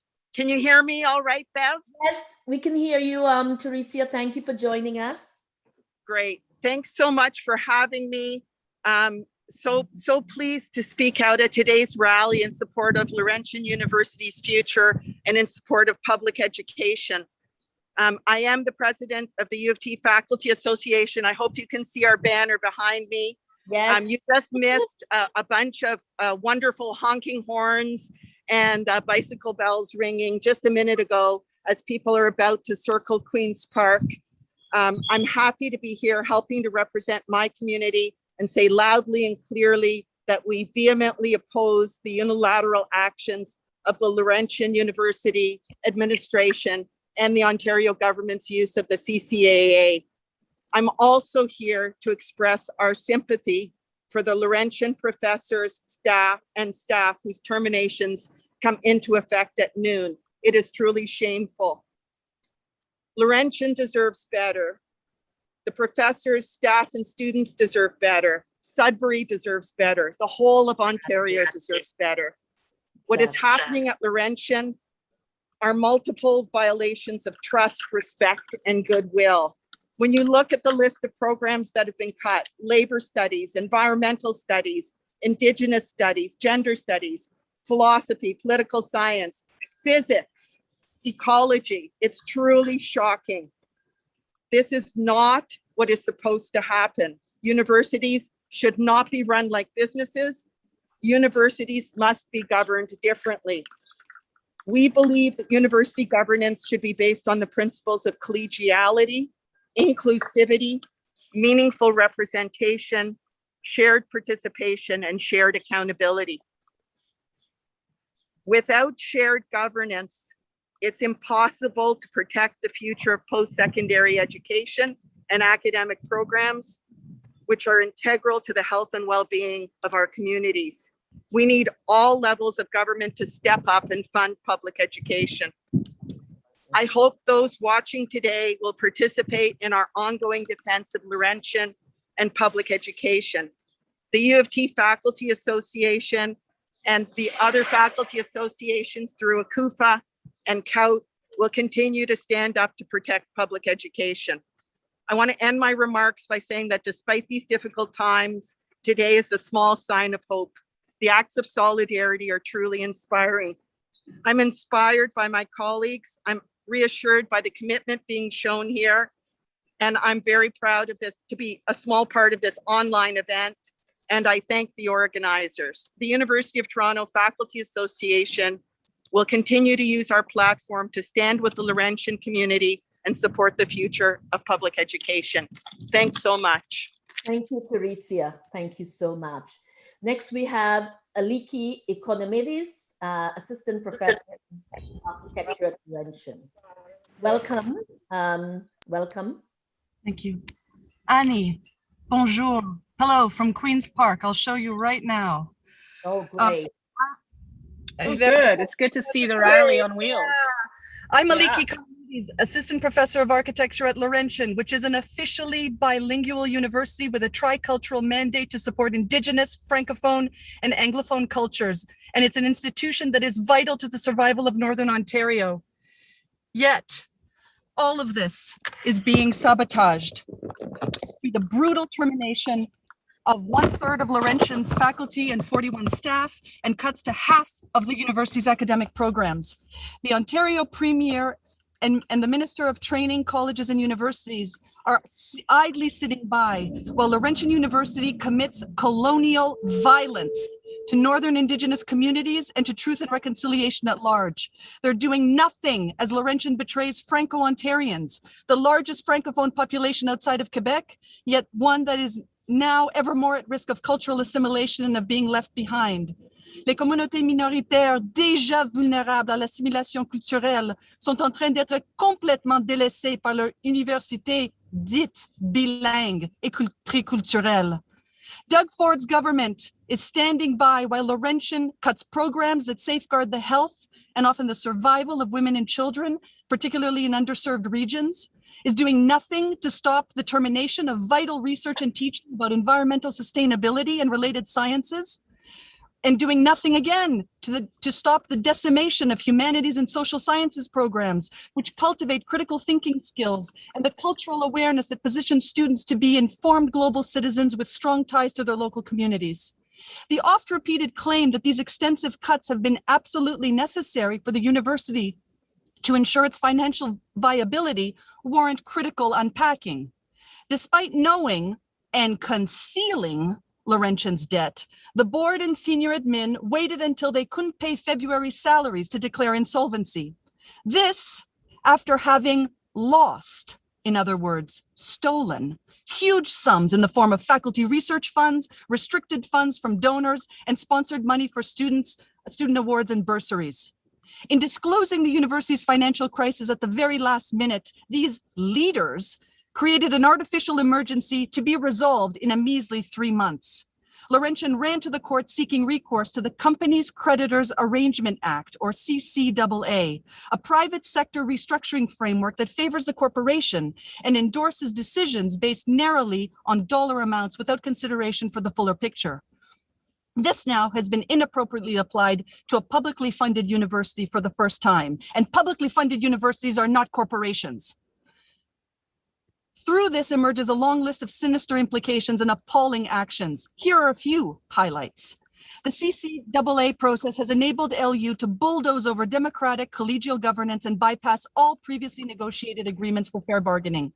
This framework sanctions Laurentian's secretive and hostile conduct, their unilateral decisions, and the tremendous duress under which faculty in the university senate approved cuts and faculty ratified the horrible new collective agreement, all under threat that if we did not do so on the spot, the entire university would fold on April 30th.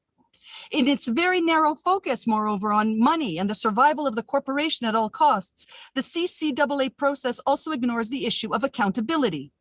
This not only results in the absurd situation in which the very people who committed, enabled, and/or covered up the longstanding fiscal management are now entrusted with the job of determining the solution. But even worse, without accountability being part of the equation, those responsible for driving Laurentian into financial ruin get to save their own skins, while professors, staff members, and current and future students, who are all blameless in this, are paying for the cleanup with their careers and futures. In the face of this nightmare, here are 5 calls to action. 1, the prompt removal of the senior administration and board of governors who have shown themselves unfit to make ethical decisions and unworthy of our trust. 2, the government needs to extend emergency funding to LU so that academic decisions of complex and far-reaching consequence will no longer be made by banks and by the dip lender, this unnamed debtor in possession of Laurentian. 3, let's call for a forensic audit to bring to light where the millions and upon millions of dollars actually went, followed by a criminal investigation into the actions of current and past LU presidents, senior administrators, and board members to hold accountable those who are responsible. 4, a denial of Laurentian's request to prolong the CCAA stay of proceedings, which would extend their court-sanctioned protection from lawsuits and employee strikes, and an immediate halt to this destructive process. And 5, legislation that forbids the use of CCAA for public institutions, and that it must be applied to the Laurentian case now. Yes, this catastrophe is playing out in a relatively small public university in Northern Ontario, but I insist that this is a countrywide crisis, and the House of Commons disrupting its normal proceedings to hold a 5-hour emergency debate on this issue speaks to this. Because if the destruction that is transpiring at Laurentian becomes a precedent, every university and college in Canada, and all of our public institutions for that matter, will be threatened. Soyons solidaires, c'est plus urgent que jamais. Because if we stand by in silence, we enable more of this violence. Merci, miigwech. Thank you. Thank you. Did you want to say something? Yeah, those are great calls to action. Thank you, Aliki. I'm so glad you read those out. We have a petition that people can sign for supporting those calls to action on the Scholars Strike Canada website. And just want to, echo what Teresia from the U of T Faculty Association said in terms of standing up in solidarity with our colleagues in Laurentian and the 3 federated universities, the York University Faculty Association, the Ryerson Faculty Association, and of course, the OCAD Faculty Association that I'm the president of. We've all been very strong and resolute in our support and solidarity for Laurentian, calling on the resignation of Ross Romano, who is the Minister of Colleges and Universities, who has failed to support public post-secondary education in this province, and who has in fact sat back and allowed the destruction of a very unique program to take place under his watch. So we're calling for Ross Romano's resignation, amongst other demands. Bev, I think we have someone else in Toronto on the line. Yeah, we have a couple of the people in Toronto, but before we go there, I also, in addition to calling for Rob's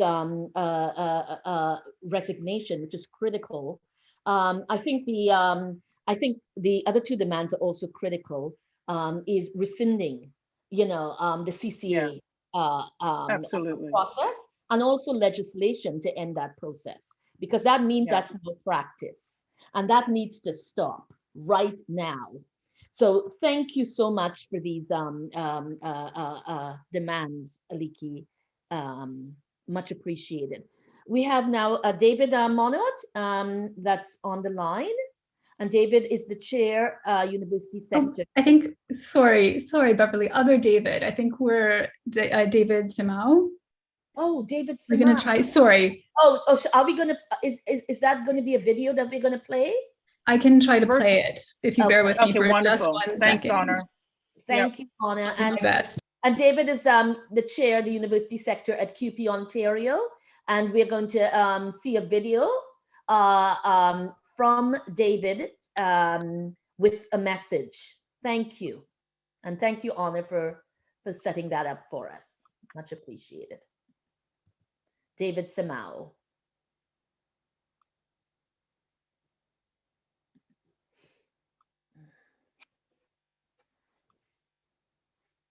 Representing over 30,000 support and contract academic workers across Ontario. I'm sorry that I can't be out there with you today, but I couldn't get access to a car, so I decided to join you virtually. The reason for us taking action today is truly unfortunate. I never thought I'd be pushing back against the complete destruction of an academic jewel in Northern Ontario. To describe what we've seen at Laurentian as devastating would be an understatement. The termination of over 60 programs and more than 100 jobs, the complete upending of student and professional careers, and the pain won't end there. We've already heard from Thornlow that if this restructuring plan goes through, if the Federation is ended, they too will become insolvent.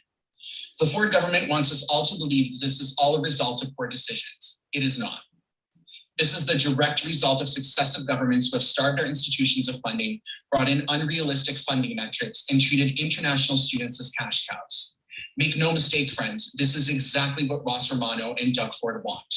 They want to see private market efficiencies. This plays into their agenda of privatization and corporatization. And we can already see where this is headed next. We see it with their $44 million in the institutions that support went to. Not to mention how far short of the $500 million necessary that announcement was.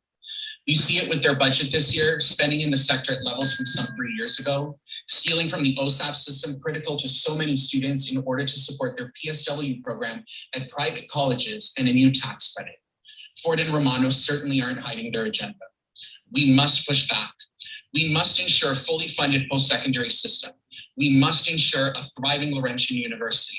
But we mustn't stop there, comrades, because there's a far more concerning aspect to all of this. When Laurentian announced they were insolvent in accessing the Companies Creditors Arrangement Act, they became the first public institution to do so. And we need to make sure they are the last. I encourage each and every one of us to be relentless in our demand that we not only fund the Laurentian, but that we amend the CCAA to ban public institutions from ever accessing the legislations again. Our collectively owned and paid for institutions and their destiny are ours to determine, not the so-called invisible hand of the market supported and driven by neoliberal politicians. This is a fight we can win. Solidarity, comrades.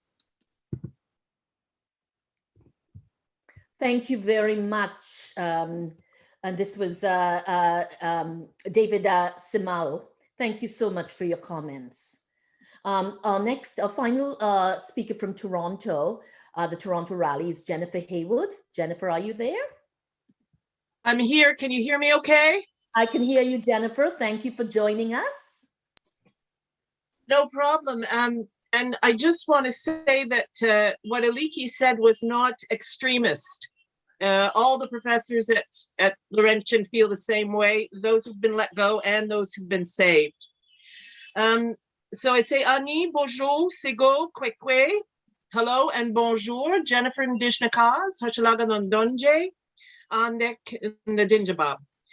Je vous salue mes amis au nord. On est ici dans la grande ville anglaise pour vous dire qu'on vous a pas oublié. Nous sommes avec vous en esprit et on est enragés pour vous et vous tous et vous toutes. I've actually just moved outside of the march so that you can hear me properly, and I'm standing right now beside a big statue of Sir John A. Macdonald, the orchestrator of our country.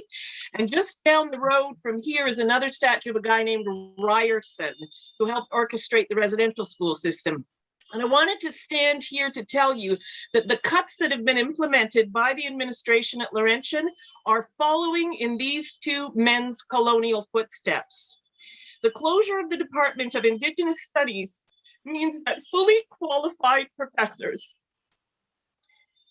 several of them tenured, who have specific academic credentials to teach in Indigenous studies, but who are also language, knowledge, and tradition keepers in their nations, they've been kicked out the door without warning, consultation, or any compensation. And their knowledge has been sold off for pennies to whoever is willing to pretend that they know. Sorry, the statue was just saying, oh, the statue of Sir John A. just said that sounds familiar to him. I want to talk for a moment about my students who in my last Zoom session with me were crying, saying, but miss, I thought we weren't going to be colonial anymore. My students who have now disappeared, I can't reach them, who have fabulous minds and were driven to learn, had hopes and dreams that they were willing to work and pay for. They've been told, just like their ancestors were, that their traditions, their cultural way of doing things, their knowledge keepers, their language are disposable, unimportant, replaceable. And just like Ryerson did, they've been told that they can go somewhere else, to a place that it's not theirs, and learn from people who do not practice their traditions. They're being forced yet again to subjugate their own desires in order to serve what our administration is calling a common good. What a joke. So you can imagine that I am beyond devastated at these brutal, violent, inexcusable cuts. And I came here today to honor those professors and those students. They are what have made my time at Laurentian a bearable place to be. One of the things that I teach in my classes is the prophecy of the 7 generations. And my students who are white and BIPOC young people from all over the world and from every religious background, they're all on the same page. They want to do things differently than these statues did. So we are working together. They just did an exercise on the 8th fire, and we're going to be working together to build the 8th fire. And I want the admin to know that they're going to be becoming like these statues I stand beside, stone remembrances of a dead colonial past where birds can sit on. And I said S-I-T, sit, but you know what I'm thinking. Yeah. So anyone who's out there listening, No, we know what you're thinking, Jennifer. excellent. We with you. Sharing the same thoughts. Yes. So if anybody's out there, I just want to say that we are going to build the 8th fire. We want you to join us.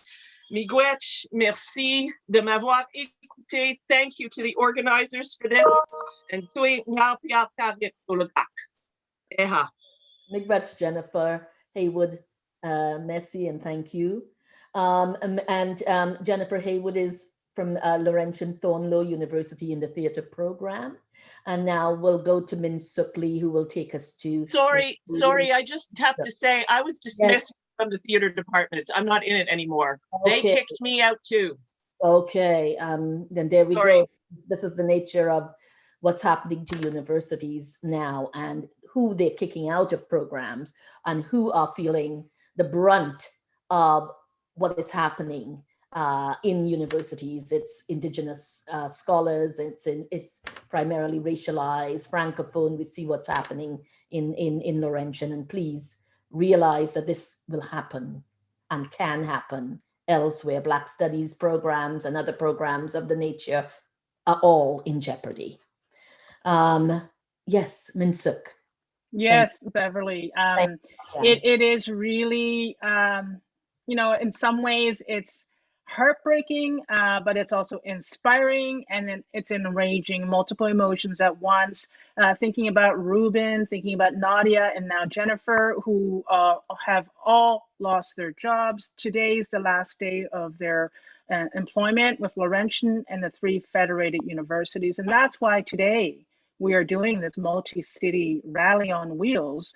And we're streaming live broadcast from Kitchener-Waterloo, Sudbury, Ottawa, Toronto, Montreal, Kingston. And we are going to move to Kitchener-Waterloo. And I think we have some feeds coming in from there. Marcia Oliver has a camera up and running. Marcia, are you there and can you hear us? Hi there, thanks, Rinsuk. Hi, Great, can you describe? From the traditional territories of Haudenosaunee, Anishinaabe, and Neutral Peoples. And we're here just to show our solidarity with the people of Laurentian. We have a small but mighty group with us joining today. But yeah, we're just, we're devastated for our colleagues that this is happening. And yeah, thank you for all the organizers.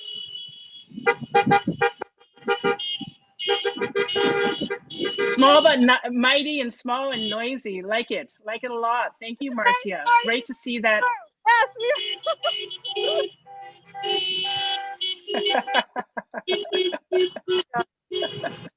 That's fantastic. We'll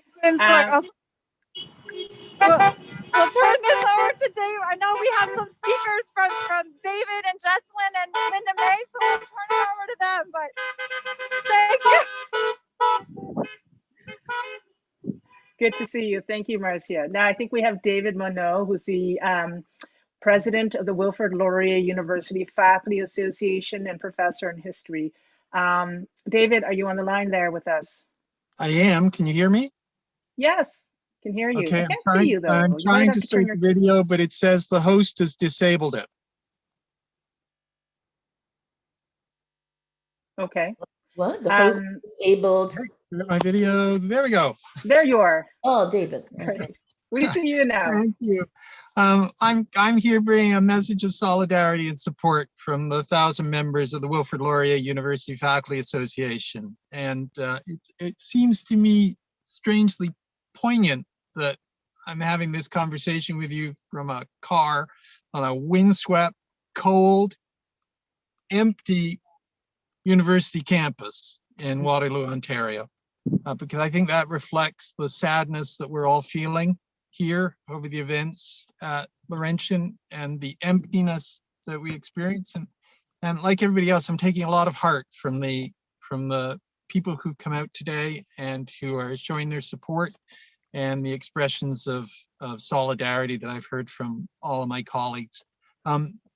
This has been talked about as though it's a financial crisis, And while it is perfectly true that there has been gross mismanagement, that there have been financial crimes committed, that there's been neglect and incompetence from the president and the board and the senior administration at Laurentian, I don't think we can make any mistake. This is a political crisis. The financial crisis is being used to cover up for the fact that political mistakes have been made, political negligence has been committed, and that good, hardworking, dedicated, brilliant people have lost their jobs, students have lost their programs, and the heart of a community has been ripped out.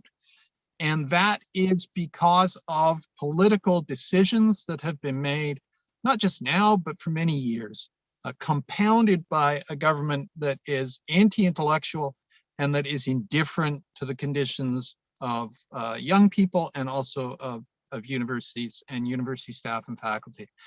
So we deal, as we all know, with chronic underfunding, with controls on tuition, with a constant state of crisis that has been fostered in this province to create anxiety and to create insecurity and dependency on the part of universities. And this only serves to exacerbate that and to make every faculty member, tenured, untenured, precarious, understand the true meaning of precarity. Who's going to be next? Whose job? Whose career?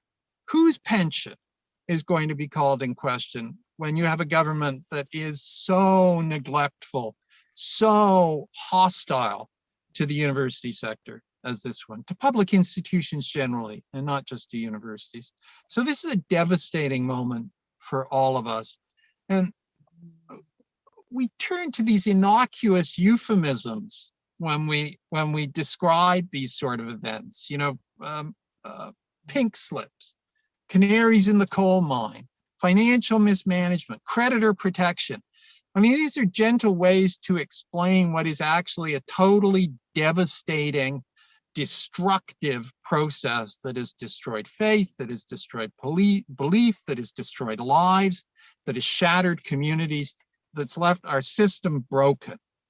And so this is a moment when we all have to act and we have to stand up, and we have an obligation to our colleagues at Laurentian to let them know that restitution will come, that they were victims, but that they will be avenged, and that there will be a moment. We have the power, and we have the power to prevent this from happening again. And we have to promise our colleagues at Laurentian that we will use that power to ensure that we won't have governments anymore in authority that will be able to do this to our sector, to our friends, to our colleagues, and to our teachers. So solidarity to our colleagues at Laurentian. We feel for you, we stand by you, and I send you our very, very deepest, warmest wishes from Waterloo, Ontario. Thanks very much. Thank you, David. That's fantastic. You're right to underscore that it's not about a fiscal crisis as much as it is a political crisis, about political interference. And it's about political mismanagement and political corporate visions of what education needs to look like, who it serves, not the people, but corporate interests. So David was joining us from Kitchener-Waterloo's Rally on Wheels, and we have Jocelyn Sheehan, who is a graduate of Laurentian's Midwifery program, who spent most of her career working at Genesis Midwives in Kitchener. Jocelyn, can you hear me? And are you on the line now?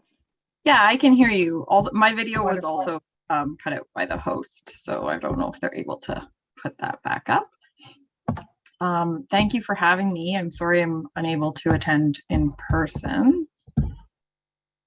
Hi. Here you are. I see you. Hello and bonjour. Je m'appelle Jocelyn Sheehan et je suis sage-femme diplômée de l'Université Laurentienne. So I'm Jocelyn. I'm a registered midwife and graduate of the French stream of the midwifery education program at Laurentian University. I'm deeply saddened by the news that Laurentian University's midwifery education program has been cut. The program has a specific focus on Indigenous and Francophone students, as well as Northern, rural, and remote communities. It was home to the only bilingual midwifery education program in the country and the only university educating Francophone midwives outside of Quebec. The program itself is actually government funded and is highly competitive. So just this last year, with over 300 applicants, the message is being given that the program was cut due to low enrollment, but it's actually the Ministry of Health that caps that enrollment at 30 students per location. So definitely, if they were allowed to have more students, there's enough applicants to fill those spaces. So it's a bit of a distortion of facts to say that there's actually a low enrollment for the program. The impacts of these cuts are deep and widespread. The people and families who will be affected most by this cut are already lacking equal access to healthcare. The education of Indigenous midwives is vital to keeping birth in Indigenous communities and to providing the culturally appropriate care that their communities deserve. It's heartbreaking that the only program with this focus now no longer exists. Laurentian University is responsible for graduating 1/3 of Ontario's midwives. That is such a devastating hit to the number of midwives that graduate each year and enter the workforce. The demand for midwives in Ontario has remained high and shows no sign of decreasing. People deserve to receive maternity care from a provider of their choosing, and for families in the North, this was already a challenge. Midwives provide up to 30% of maternity care in the North, and it's been shown that people who are educated in the North are more likely to then go on and work in the North. Why cut the only program with a focus on these communities? It's also incredibly sad that people who have always been educated in Ontario's French school system won't be able to pursue post-secondary education in French at Laurentian University in so many programs, including midwifery. Francophone women, birthing people, and their families deserve to have a midwife not only fluent in French, but who received their midwifery education in French. Les femmes francophones et leurs familles méritent de recevoir leur soins maternité en français par une sage-femme éduquée en français et non juste francophone. I am better able to provide care to Francophone clients because my midwifery education was almost entirely in French. Just being a Francophone myself didn't equip me to provide midwifery care in French. Le programme d'éducation de sage-femme at Laurentian University and the amazing faculty is responsible for that. Je me compte chanceuse d'avoir reçu mon éducation dans le programme de sage-femme en français et extrêmement déçue dans la décision de ces coupures et l'impact qui va suivre. I feel incredibly lucky to have received my education in French, and I'm extremely disappointed that future students might not have that opportunity. So huge thank you to all of the people who have taken this on. It's so lovely. Miigwech, merci. Thanks for having me. Thank you, Jesselyn. Thank you very much for joining us and with that message. And we have also now on the line, we have Mae Lindell, who is the NDP MPP for Kitchener Centre, who's a widely respected community activist and educator and the critic for anti-racism in colleges and universities. Thank you very much for joining us, Mae. Thank you so much. And thank you to all of the local organizers in my neck of the woods over here in Waterloo region for being in your cars and online, for fighting, for standing up.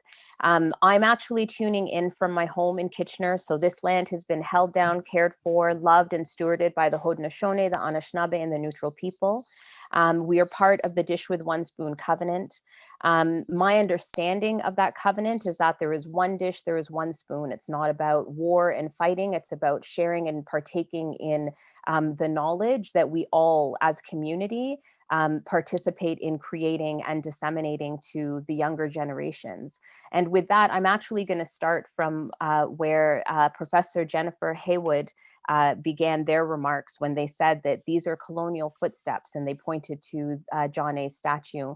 Moi aussi, je suis enragée. Je suis enragée. To be honest, it makes me cry. The amount of pain and trauma that colonial use of our political powers continues to put upon the shoulders of Indigenous communities on their land, on land that was stolen by the colonizer, it is enraging. It is enraging. And so to my colleagues on the other side of the benches, to the minister, Ross Romano, to the premier, I want you to know that this is your legacy. I want you to understand that this is your legacy. You have chosen a colonial legacy. You have time to choose differently, but what you have chosen at this point is to dismantle a program made by Indigenous community members for Indigenous community members that has had a ripple effect across Laurentian. In all of the time that I have been the critic, which has only been since February, the day that Laurentian hit the news with insolvency and this horrid process CCAA was beginning, everybody that I have spoken to have said to me that the impact of the Indigenous Studies program at Laurentian was well further than just in that program. That every other program and course that people were taking at Laurentian was embedded with a worldview of Indigenous communities and Indigenous elders and Indigenous knowledge keepers and the wisdom of the communities in the North. They have said to me that that has changed their outlook on the kinds of work that they do, no matter where they end up. And as you've already heard, there are people that have degrees from Laurentian that are right here with me in Waterloo region. It's opened their eyes to understanding the sector differently and understanding their disciplines differently. That ripple effect, my friends on the other side, to Roz Romano, to the premier, is what it is that you're dismantling. To me, that is a complete and utter breach of what you have promised to do as we walk a path of reconciliation. You're not walking the path. I don't know what path you're on, but the colonial path is not what the TRC is called for from us as leaders in community. So it is an opportunity for you to do better. It is an opportunity for you to say, this is not okay. And if you need rallies across the entire province to make you realize that a colonial legacy is not something you should be proud of, then rallies will come. And so here we are with people from Waterloo region joining in this fight and joining in solidarity with the folks at Laurentian and in the North. What I am seeing is an attack on arts and culture. What I am seeing is an attack on Northern education and post-secondary in the North. And what I'm seeing is an attack on post-secondary in general. The lack of investment in base budget funding for the post-secondary sector is what lands individual institutions into situations where they have to radically rethink the little amount of money that they have to try and keep themselves afloat. And who does that hurt? That hurts all of our communities. And in my opinion, that's what colonization looks like. By removing opportunities for knowledge and sharing of wisdom and allowing of social mobility from the community, that is a colonial act. And so I am demanding from this government that they do better. The reality is, just the other day, within hours, they passed a bill, insufficient at best for paid sick days, but it was hours for them to make that change, which means in hours, they could save Laurentian. And I am demanding that they do the right thing. And so for all of my friends that are out there, please know that as the critic, I'm fighting for you, not just as the colleges and universities critic, but as the anti-racism critic, because as far as I'm concerned, it's a racist act to dismantle one of the most long-standing historic programs in not just in Ontario, but across this country. And so I am here fighting alongside you. I do not take this role lightly. I will do everything within my power. And thank you to the folks across the region for standing up and speaking out. Thank you, MPP Lindo. It is absolutely a racist and colonial act of violence that we are seeing. Beverly, would you agree? And you have something to add here, Absolutely. Beverly. Absolutely. No, I just wanted us to actually emphasize what we heard from Laura Mae Lindell, but also what we heard from Professor Jennifer Haywood, on the emphasis on, the entrenchment of this colonial and racist legacy in this country. And more we are seeing our governments actually bold-facedly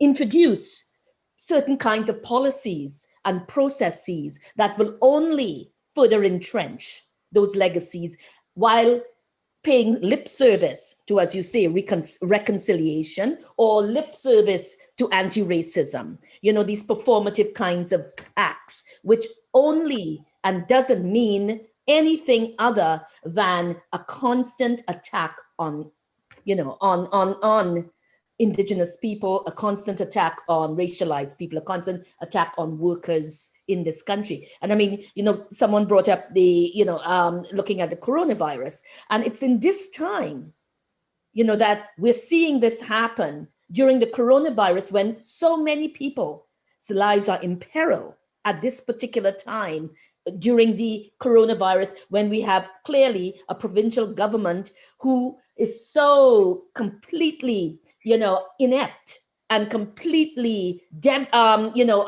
operating through certain kinds of, desperation, and making very bad decisions, poor decisions, but decisions that actually work in the interest of the privileged elite class, and undermines the the livelihood and the livability of Indigenous people, of racialized people, of poor people in this province. So thank you so much to Jennifer and Laura Mae for bringing those pieces together, and letting us center that and to feel that as well, because this is part of what is supposed to motivate us to shift, what's going on right now. So thank you. Yeah, thank you very much, MVP Lindell. Now we are over time, but I think that's completely acceptable. We have a historic action taking place across Ontario. It's 6 cities that have coordinated to have a rally on wheels to fight and protest the cuts at Laurentian University and the 3 federated universities. And I've got a message from Joelle Belleville, who's a professor of history at Laurentian, whose research is on the Francophonie in Ontario and Acadia, New Brunswick. I'm going to share my screen, Bev, so that I can play this video, because he couldn't join us in person, but let me share my screen and we'll do that. Mm-hmm. Can you see it, Beverly? Yes, I can. Thank you very much, Minnesota. Oh, that's the wrong one. This is the one I should play.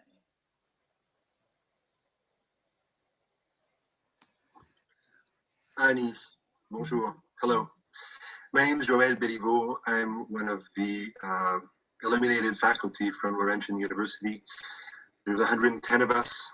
More will join us in a few weeks when the federated universities are terminated, if everything goes according to Laurentian leadership's plan. I mourn for all of my colleagues and friends who have also lost their jobs. So many essential disciplines are disappearing from Laurentian, which no longer qualifies as a real university in my eyes. I think we're all in mourning, and all of this mourning is legitimate. I think all of Sudbury, all of the North should be in mourning because of these drastic, draconian, and unjustified cuts. If you'll permit me, I'd like to speak a bit about how this is a particular loss for the Francophone community.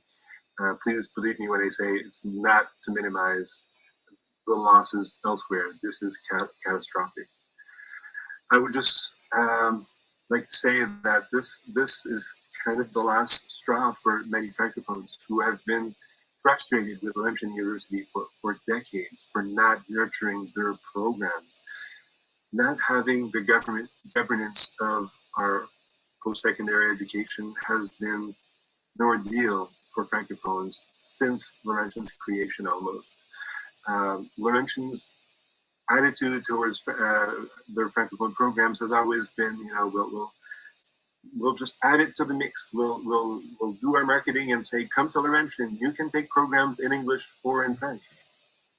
C'est votre choix. That's not the way to build programs in a minority setting. That's not the way to build up a minority community for it to flourish. And so these last cuts, where almost 50% of programs in French have been cut, is just the last straw, not completely nonsensical for so many people who have been patient with Laurentian for so long. All of these reasons explain why in the Francophone community, in the North and in Ontario in general, there's now a consensus. People want to try it on their own. They want to try and succeed or fail on their own terms, by governing Francophone post-secondary programs by Francophones and for Francophones and with Francophones. These institutions will still be open to the world. Everybody's welcome. It's simply that they will work in French and they will be a window on the Francophone world beyond. I plead with you to support these efforts, to tell Queen's Park that it's time, like they did in New Brunswick, like they did in Nova Scotia, like they did in Manitoba with the Université de Saint-Boniface. Miigwech, I hope also that our Indigenous allies and friends get their own post-secondary governance. They deserve it. And that way, maybe once the clowns in the Parker building are gone, we can have a new federation, Anglophone, Francophone, Indigenous, along new lines where we can meet, from a place of equality, where we can come together and work together with each of our own institution from a place of equality. Thank you so much. Have a good day. Courage. Courage. Thank you. Those were really very insightful words. And it is something that I think, Bev, I've heard many speak about. That's Joël Delival, professor of history at Laurentian, about the cuts at Laurentian have devastated and they've broken apart a university that was not perfect. Yeah. A university that had a very imperfect, a setup with 3 federated universities in which they were trying to balance a tricultural mandate, but there were many inconsistencies in support. And so moving forward, the kind of path of fight back and resistance is certainly about creatively thinking through not just reproducing what was there, but building back a new system in which there's an autonomy and sovereignty protected, respect for Indigenous sites of traditional knowledges, and we're hearing Joël speak about that. So I think it is a moment in a time in which people can start, getting together and building conversations about what does need to be built at this moment of destruction. In a moment of destruction, the creation is simultaneous. I want to add to that before I go to Montreal. Yeah, just one thing I want to say. In addition, while thinking about this, and of course, a lot of these conversations have been happening and these thinkings have been happening, is that we also have to rethink the university as it exists. What does that mean in terms of how do we understand the university as it exists today in terms of, its embeddedness, within a neoliberal, carceral, institutional, corporatized framework. This is all universities now, right? This has been happening for a long time. So I think it's also about the kind of work we need to be doing and the kinds of pushbacks that we need to be doing within the institution against these kinds, of practices, policies, and institutionalization of, the corporatized agenda as it is unfolding, the neoliberal agenda as it's unfolding, the carceral agenda that's unfolding, and the kind of university that we should be fighting for. It's an ongoing struggle. It's a struggle that must be, heightened at this point. That's right. Now, I think we have some images from Montreal. I know that there's an action that took place in Montreal today. Honor, am I right? Do you have some images of what there we are. The solidarity action in Montreal. That's great. The COVID situation is a little different there. Yeah, they seem a lot closer than I expect. Yeah. So who sent you that image, Honor? So this was, and I'm just losing her name right now. I'd have to turn off my screen share. But this was a group in Montreal who contacted me. And so this was the most wonderful thing about organizing this day was people coming out of the woodwork, volunteering their time, organizing rallies in cities without being prompted, asking to speak, wanting to contribute. And I think there's a real hunger for exactly the kind of change and fight back that you've both been describing so well. Yeah, thank you. Thanks very much for sharing that, Honor. Now, Honor and Beverly, we have to say goodbye. We have to wrap up. Yes, yes. It's been, a really invigorating rally action. I'm glad that we used technology, for different means than sometimes it is used for. We used it to connect people, to make us closer, to build intimacies, to build ties, to make the links in our struggles. And, I know that we had our technical challenges, but I think it was a significant show of solidarity, a show of resistance. And this is, an action that's not stopping, is it, Honor and Beverly? I should hope not. No, I mean, no, it isn't. It isn't. It can't. And I think it will continue. But I think it will also continue at other university sites, because I think, many in other university sites will take note of this particular situation and what is required, within their own environment, that this is not something to assume that's happening elsewhere and it can't happen to us, as was said by many of our speakers, that this is something that has been in progress for a long time. This is not new. This is not new. It's not sudden. It has been a process of complete, destruction.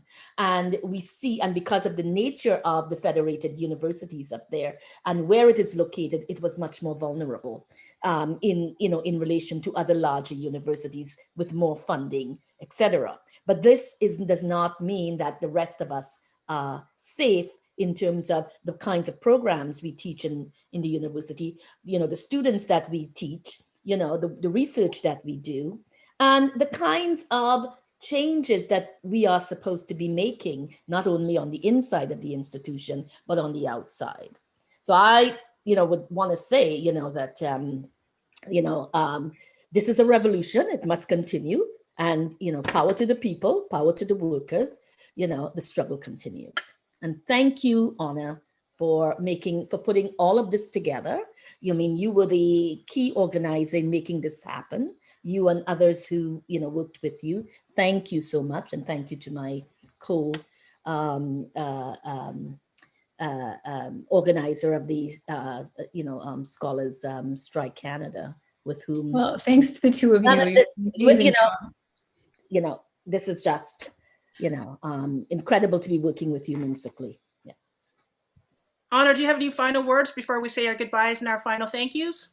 Final word of thanks to both of you. You've turned my idea into something really beautiful. So thank you. I hope that it catches on and we keep struggling like this in this way. I want to encourage everyone to sign on to the petition or call to action, and to tweet a photo of yourself, your message to Ross Romano and to Doug Ford, that you will defend public education. I think it's important that we all say that out loud, that we all commit to doing this and carrying this struggle forward. So thanks to everyone for watching, participating, to everyone who helped to put this together, and especially thanks to the two of you. Okay, wonderful. So as Beverly was saying, Scholar Strike Canada is a volunteer effort by Beverly and myself. We're very committed to continuing the programming, and we believe that you must educate, agitate, and mobilize. Revolution is not an event, it's a process, and you're in it, my friend. You're in it with us. So we have programming coming up towards the end of May to talk about anti-Asian racism and to understand the ways in which anti-Asian racism is used within a culture and a politic of white supremacy to reproduce colonization and to reproduce carceral cultures. And we have a program of artists, activists, and academics who will gather together to talk on our channel at the end of May for 2 days. So stay tuned for that. We'll be sending you newsletters. You can sign up for our newsletter on our website. And for today's program, we'd really, really like to thank some fantastic people who helped us pull this together. Do you want to start with a thanks, Bev? Well, thank you to Rejeanne Paulette, our tech support, who always comes through for us in times like these. So Rejeanne, thank you so much. Thank you to UTFA, thank you to UFA, thank you to Loshi, who's responsible for setting up our Facebook page and getting all of this stuff done. Without them, we would not have been able to do all of this. So thank you, and Minsuk. Yes, and thank you to OCADFA, to the University of Toronto Department of Historical Studies and Women and Gender Studies Mississauga campus, and thank you to COUT and OCUFA, the Ontario Confederation of University Teachers Association. So thank you all for joining, and have a fantastic day. Tomorrow is May 1st, International Workers' Day. I hope that people will be out on the streets. People will be joining the Workers' Action Center, rally online and protest online for paid sick days. And I hope you're organizing, where you live, where you work, in your own community, and building with mutual aid support networks. Thank you. Thank you. Bye-bye.